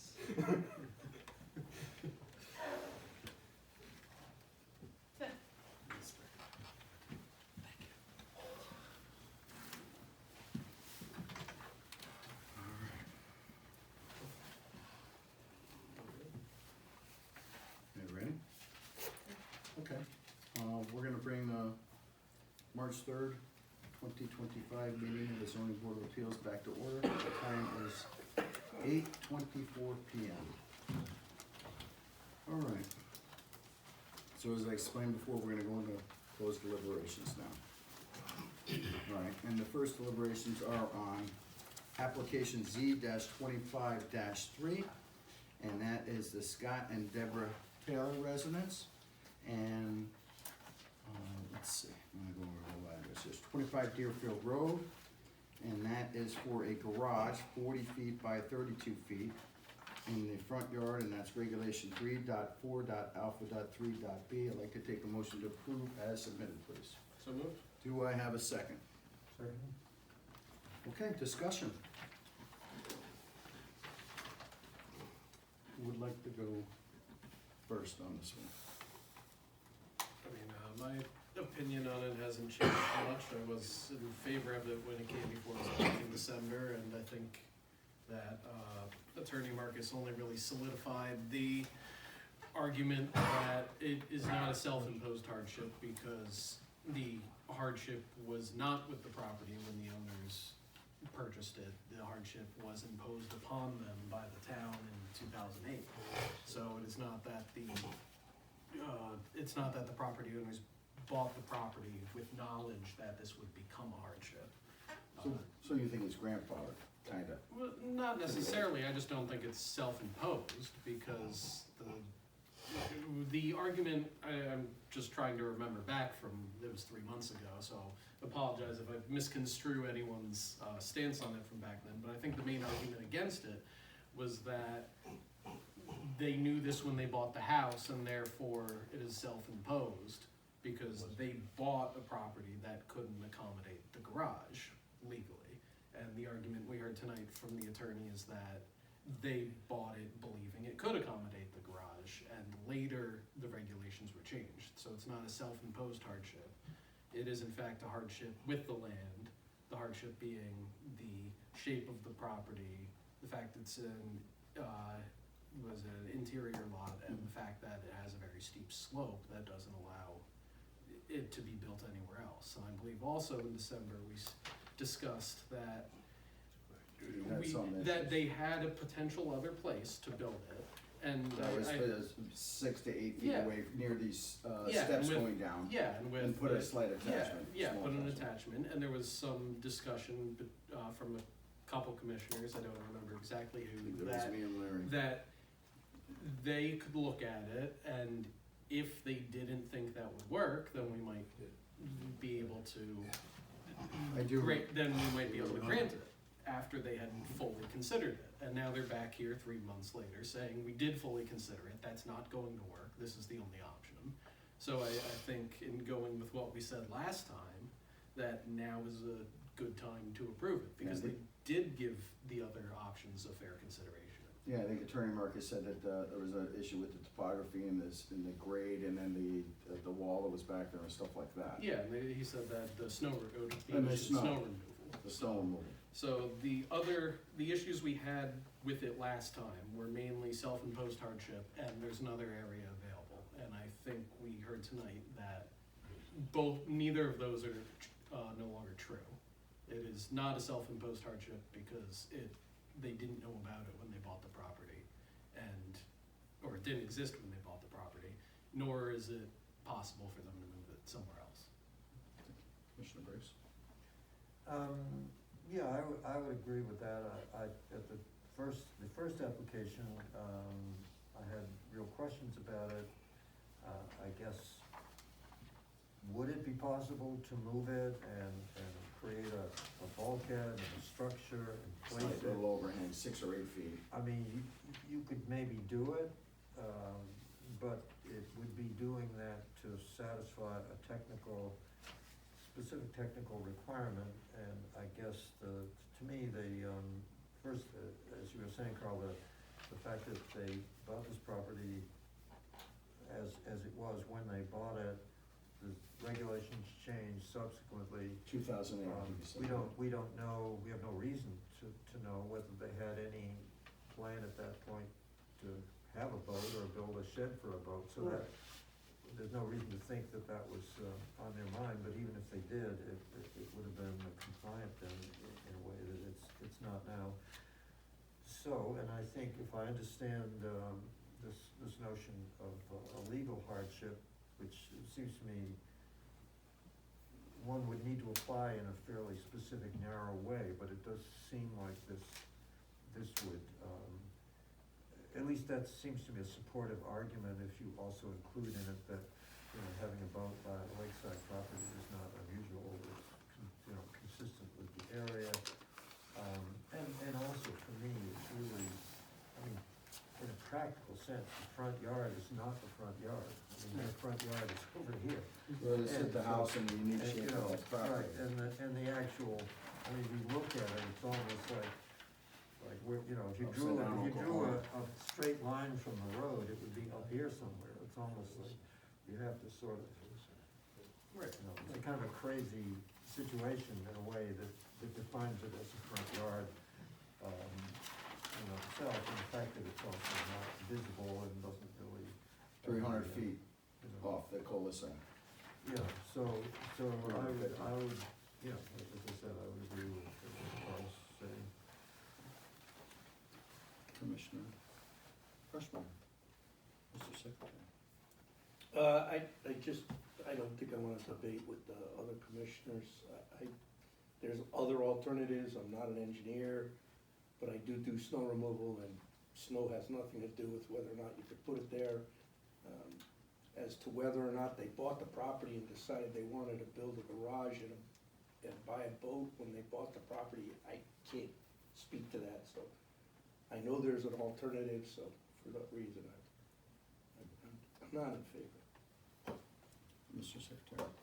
I think I was agreed with Carl in December, still agree now. I think the arguments we heard today were even better. And I was in favor, I think, in December. I also, just adding on to what was already said, you know, I think the spirit of the law as well, and having a front yard accessory structure 350 feet from said front yard lot line, for me, is an acceptable reason for a variance, in addition to the hardships that we've already stated. I think last time you brought up the possibility of a stipulation that it's, you know, not to be used for. Well, yeah, like Attorney Marcus said, per plan submitted, For plans and adding that to the. garage only. Well, Yeah. that's basically what we say. Right. The motion is to approve the application submitted. as submitted, Right. so it's implied in the motion that was already made that it has to be in line with the plan submitted. And the Right. plan submitted does say a garage of these specific dimensions, and therefore approval would require the garage of those dimensions. I have a couple of things.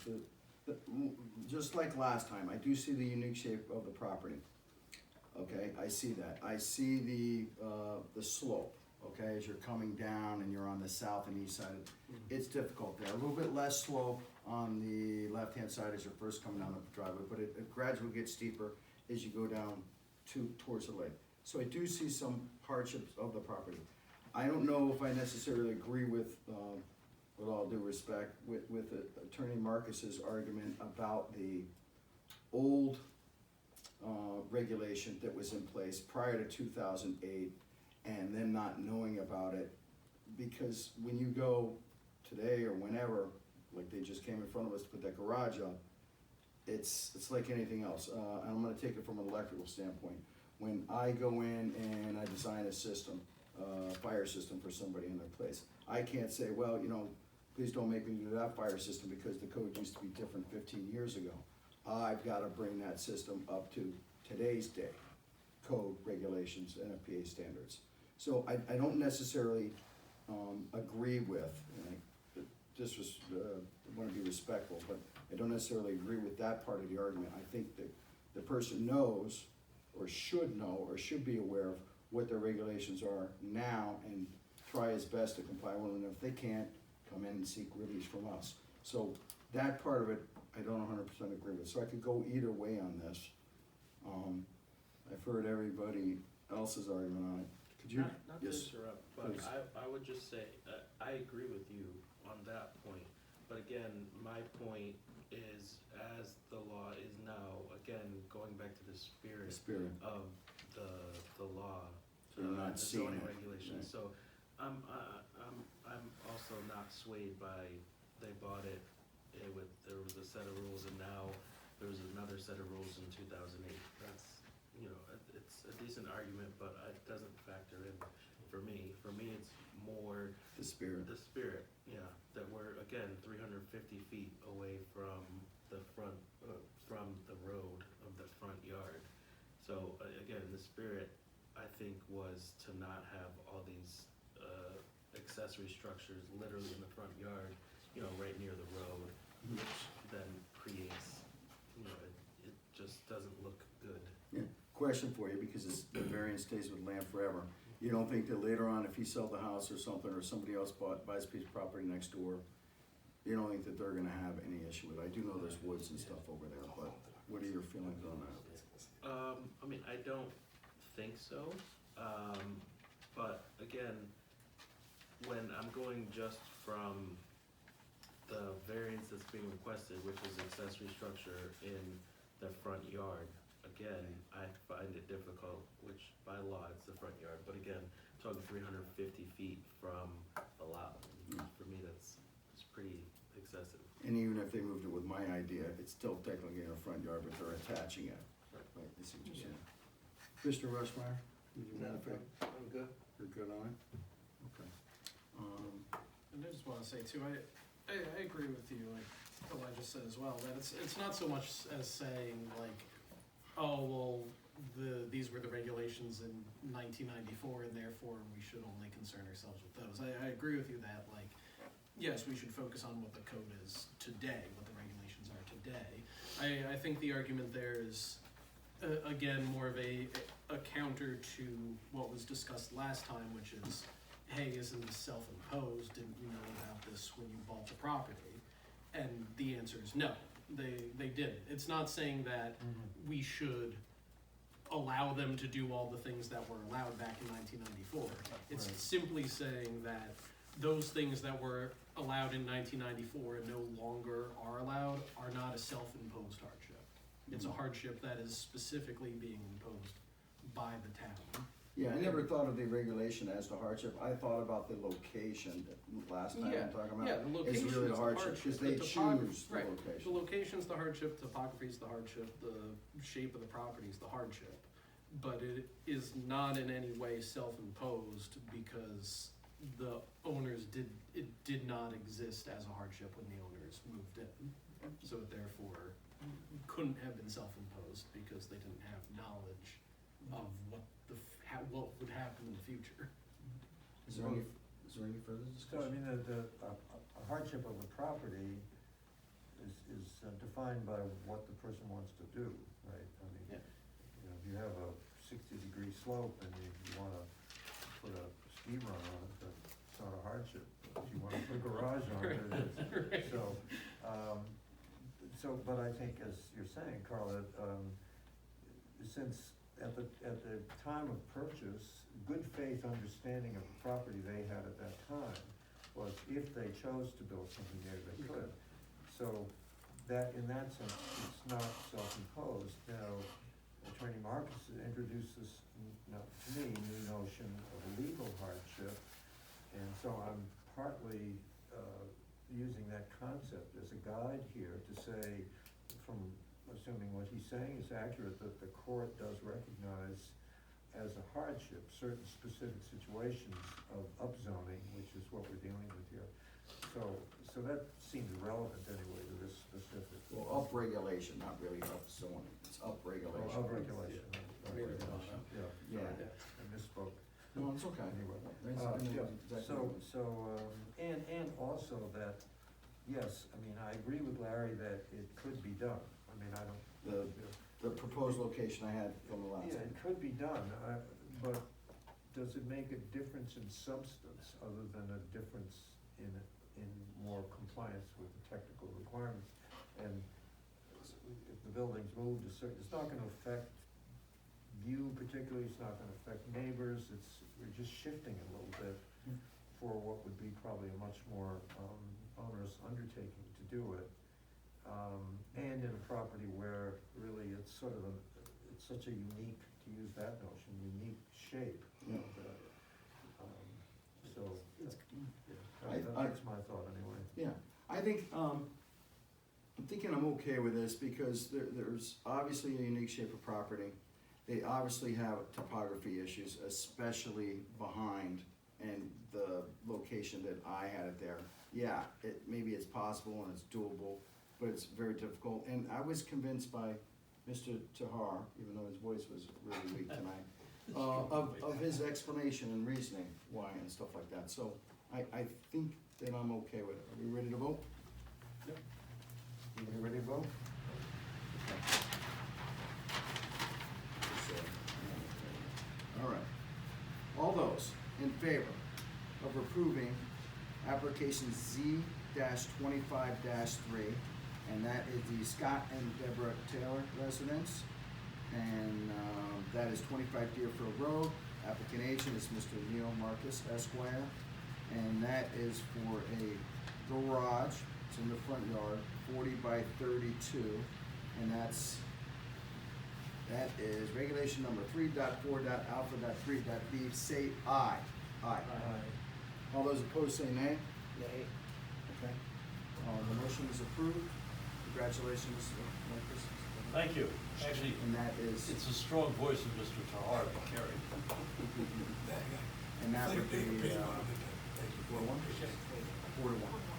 Thank you very much. Thank you, sir. Thank you. Thank you very much. Thanks for coming in with the touch base. Appreciate it. Have a good evening. Good luck. Okay, on to our second application. I'd like to take a motion to approve application Z-25-5. This is another garage. This is for the Mujat Peaker residence. Hope I didn't push it too bad, I apologize. And that is 20 Southeast Trail, Brookville, Connecticut. This is the building garage, 40 by 26. Required dimension is 50 feet. Proposed dimension is 20 feet 9 inches. Variance requested is 30 feet, and that's Article 3.5. I'd like to take a motion to approve as submitted. So moved. Do I have a second? Second. All right, discussion. The first thing, this number, something's gotta be off, right? This is the variance request, I should have asked him before, because I made a note, but something's off. The variance request should be 29.3, rather than, if the proposed dimension is 20'9", or I'm guessing he just wanted a little extra distance. It was a little bit extra. Yeah, it looks like, Okay. yeah, the map says 20.9 is the proposed. Yeah, 20.9. Yeah. Okay, just wanted a little bit extra. Okay. Discussion. Who would like to go first?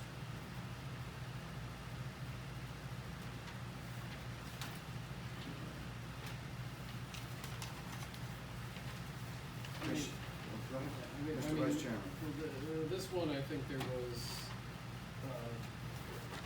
there are other reasonable alternatives. I don't know if you can necessarily get it entirely to compliance, but there was discussion of the tandem garage, of bringing it close. Bringing it forward. Yeah, then yeah, going that way, rather going that than way, on the side of the house, off the front of the house. and then making the driveway bigger.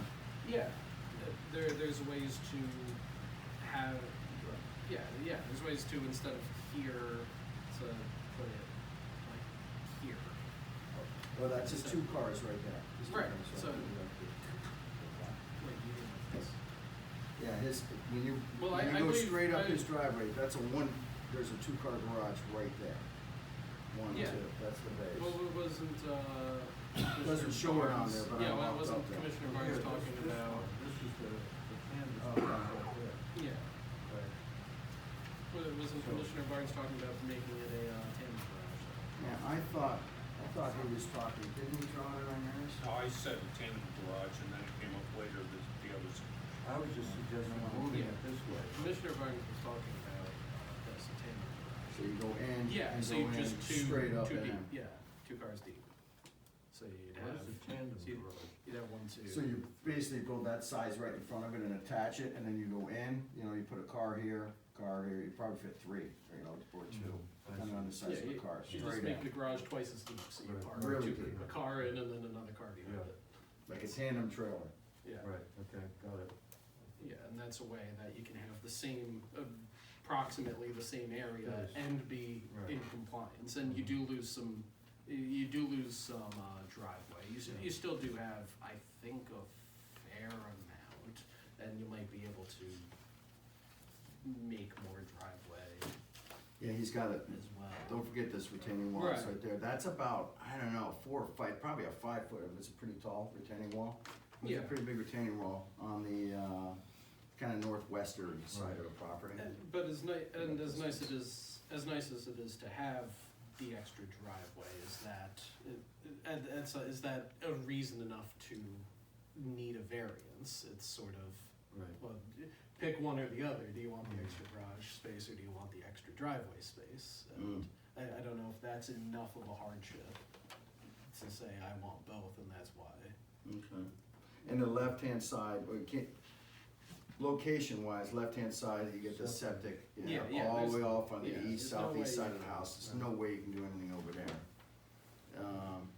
Right, this other spot he was talking about, that'd be front yard, that doesn't make Yeah. sense. But I And he think- said there was a little bit of wetlands, not, but just in this one area, but the rest was kind of open, but he didn't want the neighbors, Yeah. That's what the neighbors are, right? But I think you can have it in front, and then so, at some point, you have to, It's you have to attached. pick, yeah, you Mhm. have to say, do I want more driveway or do I want more garage? And that's I kind of the understand. nature of any house and any property is, do I want an extra bathroom or do I want to? Actually, the septic is 52 feet. The fields are here, the tank's there. The fields are there. Right, As you and this is set down. 52 feet, so Yeah, it's pretty far. there's space here. Well, you have to be, Fran, correct me I if I'm think wrong, it's 50 50 feet feet from away the from tank. anything septic involved, tank, fields, anything. So I don't know where this corner thing is here. It's gotta be at least 50 feet, It'd be hard to fit, if it even could. or a smaller one, skinnier,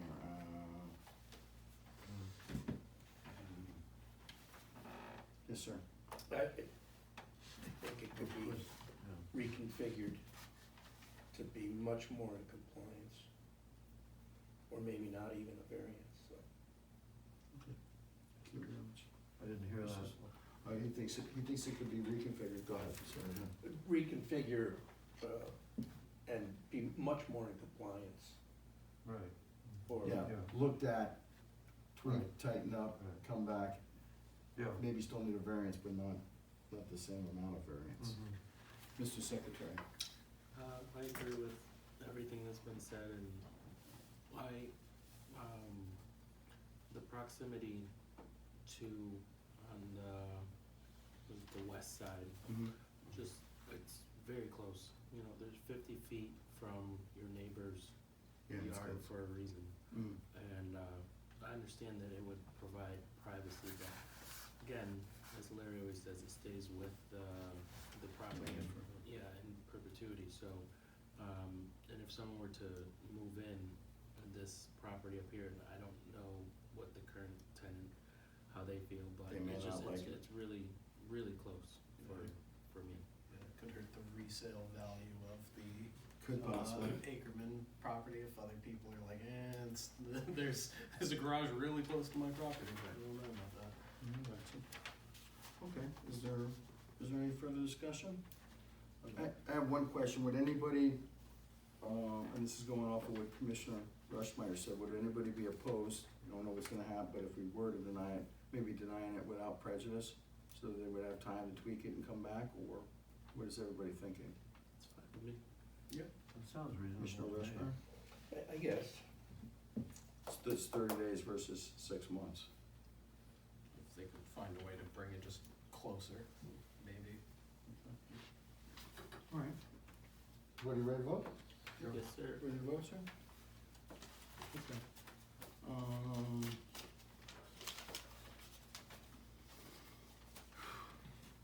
Want me to call it out and, just do it, denying without prejudice? Okay, all right. Everybody wants things without prejudice, at the end of the no, or nay. All right. All those in favor of approving application Z-25-5, say aye. All those opposed, say nay without Nay. prejudice. Nay, without prejudice. Okay, the motion is denied, but it's a nay without prejudice. Mr. Lau, you can explain that. Yeah, you can call me one. We got that one. Okay. Thank you very much for your patience, sir. Thank you. Thank you, sir. All right, our last application. He's been waiting. I would like to take a motion to approve application Z 25-7. That is Mr. William Fedorko residence, and that's 4 Galloping Hill Road. And that is for a shed to the property, 16 feet by 22 feet. I'm gonna go, let me go with the real dimensions that were on here, and then I have the piece of paper, you got that handy? With the corrected ones, the amended ones you gave us? Alright.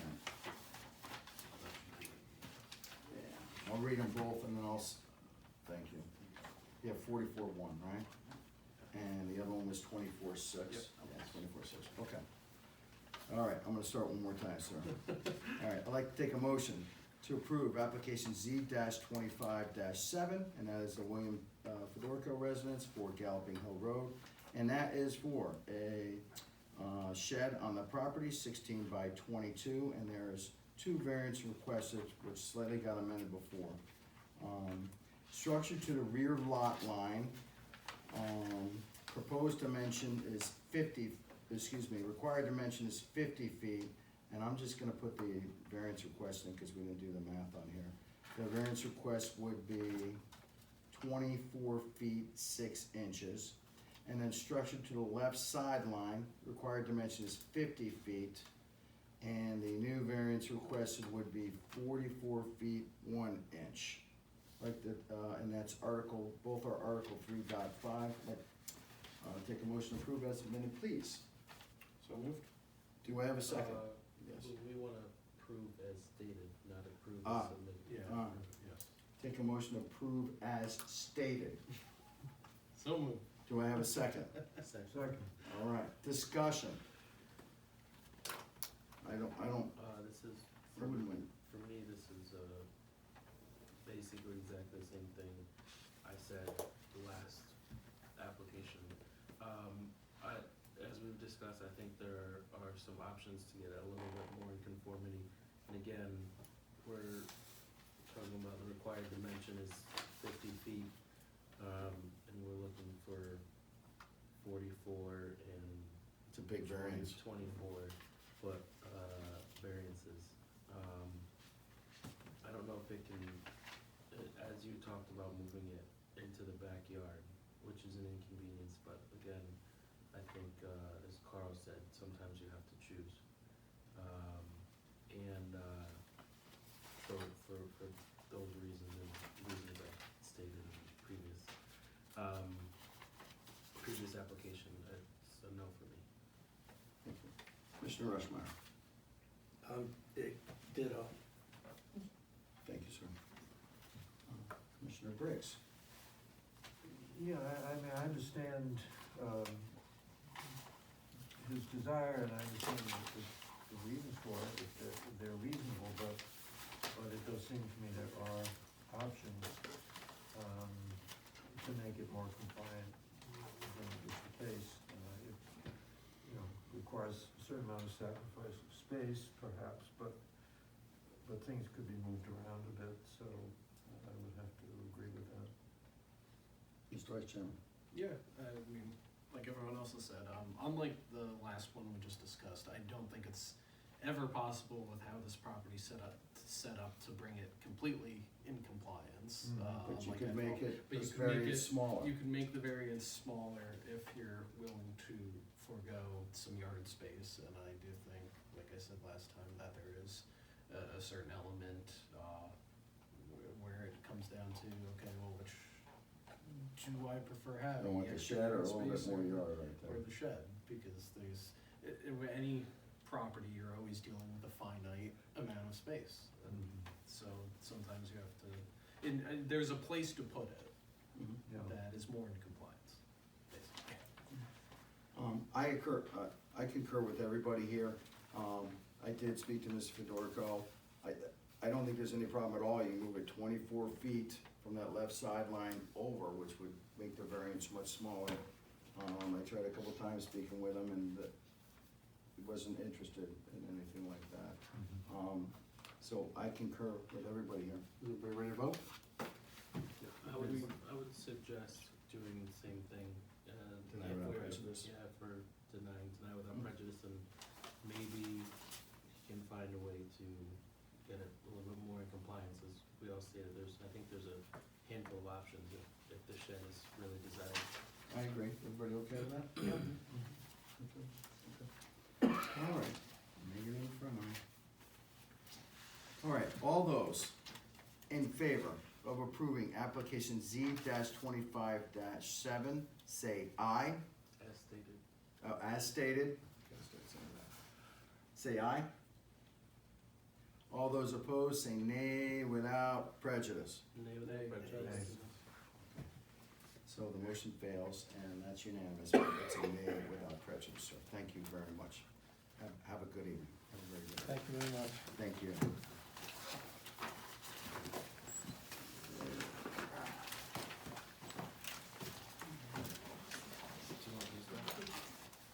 You want hold on?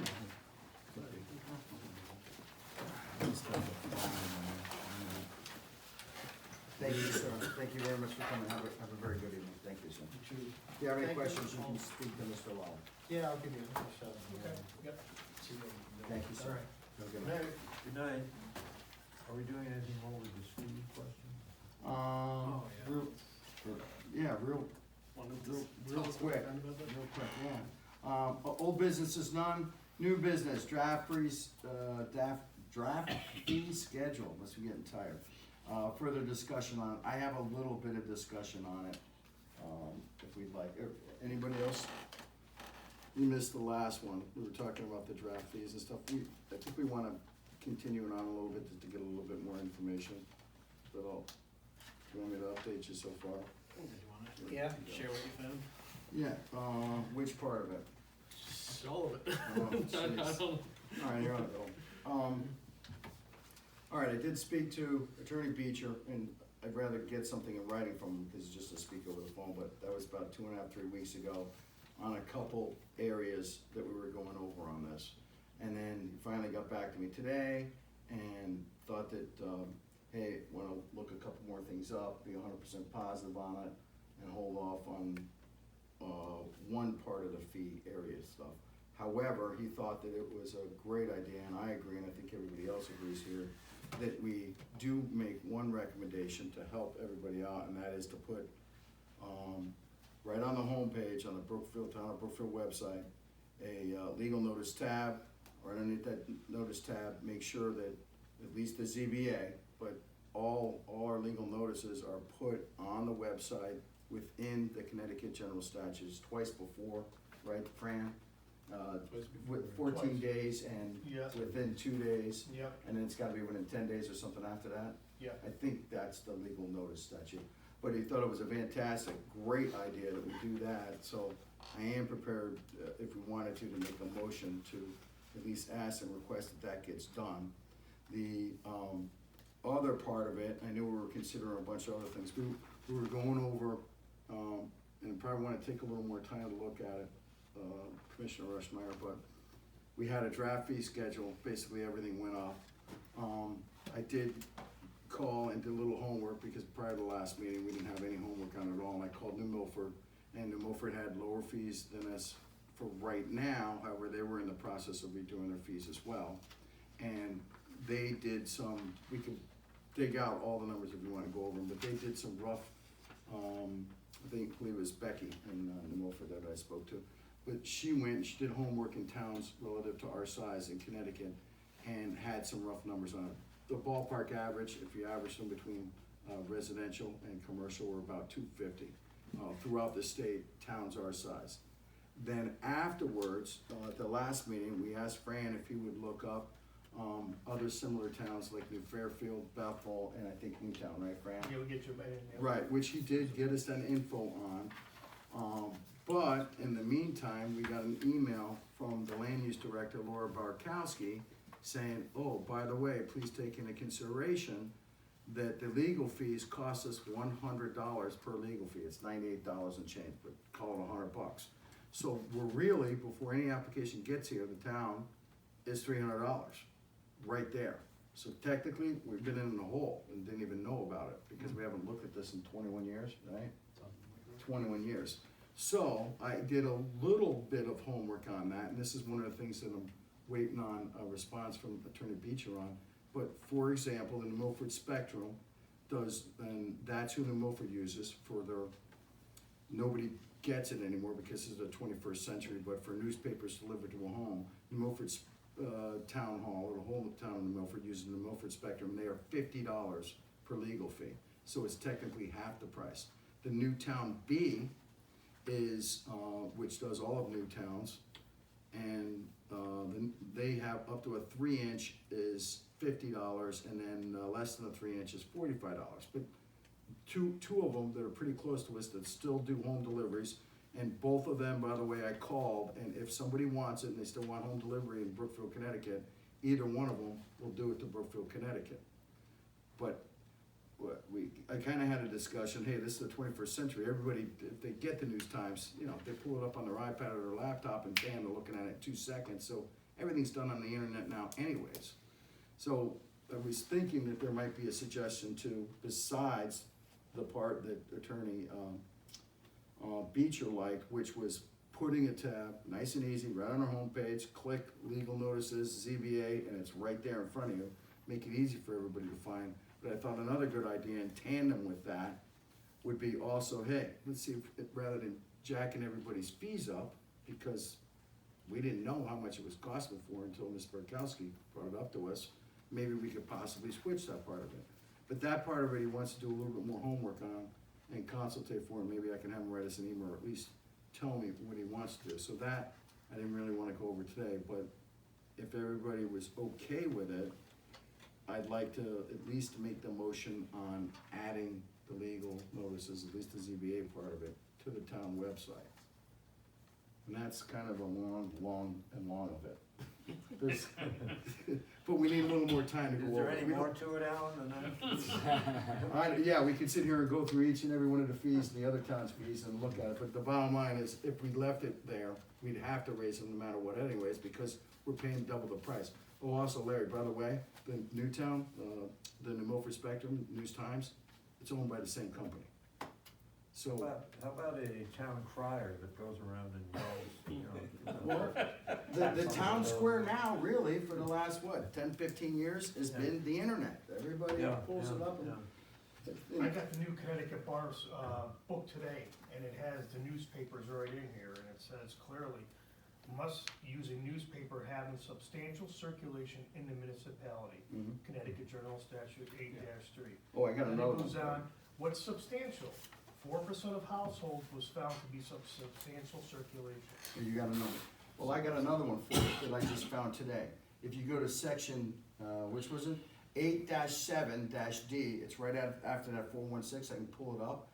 And they're talking about legal notices, and they say general circulation, swear to God. I just looked at it today. So what's the difference between substantial and then 8-7-D, I can pull it up on here, it says general circulation. And yeah, this has case law in it and everything else. Oates versus East Haddam, inland wetlands watercourses. Right. And then it's got the city of, Borough of Fenwick. That would be the lawyer's interpretation. Yeah, the general. lawyers interpret. So, Well, no, that's his Well, interpretation of that's case- substantial. substantial. Well, they Substantial. defined it as substantial. No, in the actual statute, Oh, it says that was substantial, substantial. but if you go to a different statute, 8-7 Delta, So what's the it definition says of general? general circulation. Yeah, who knows? Yeah. I mean, the bottom line is on it, I mean, he needs a little more, eventually, all the towns around are gonna get with the 21st century, and it's gonna be on the town websites anyways, because it's the most convenient thing. Anybody that's doing 6%. anything in the town, they're coming in front of us, and somebody takes the time to look up legal notice, that's where they're gonna click. So, anyways, on the first part, does anybody have a problem if I made a motion on the website part of it? So I just wanna clarify, Yes. the substantial, it only needs to be 4%, you said? Yeah, 4%. See, I couldn't find that number anywhere. It's a pretty insubstantial, Yeah, that doesn't sound very substantial. Wait, does that mean general is less than Wait, 4%? so 4%, Yeah, that's. substantial, oh, this uses, What percentage of the people you think actually get newspapers? I don't know. So substantial, Would have a problem according to that, finding substantial. yeah, it's for, the general must be less than 4%. Substantial circulation, so as long as 4% of Brookfield households Get that Get a newspaper. get either the Newtown Bee or what was the New Milford one? Milford Spectrum. Or the New Newtown Milford Bee. Spectrum, we can use that one instead. There is a problem. Like, The two that I asked said they were gonna get back to me on the amount of their circulation in the town, and none of them did. Because it's probably all, people are paying a subscription. will be part of the way there. yeah, we all. Well, that's not subscribing though. Fran, that interpretation means physical paper home delivery thrown in your trash. Just saying, we all subscribe. So, so it seems like, we'll wait for the Yeah, future we'll see to what the tell us, future but- Wait for time. Thank you for finding a number. Nobody could figure that out. But, yeah, it sounds. So substantial is 4%, general is probably less. But it sounds like ideally we'll be able to. Well, that's use all right. It different actually helped. Yeah, I think, I really think so. Whatever else is done, that seems to me like a no-brainer. Have it on the website. Yeah. Yeah, I think it's no brainer. All right, I'll make a motion. Here we go. Where's my motion? I move that we put a legal notice tab on the homepage of the town website and post all ZBA legal notices according to state statute on the town of Brookfield website. Do I have a second? Second. All those in favor say aye. Aye. And that's unanimous. Opposed, nay. Okay, you made the motion. That's on me. Carl, your turn. Oh, yeah. Oh, yeah, motion to adjourn. Do I have a second? All those in favor say aye. Aye. Aye. Thank you very much.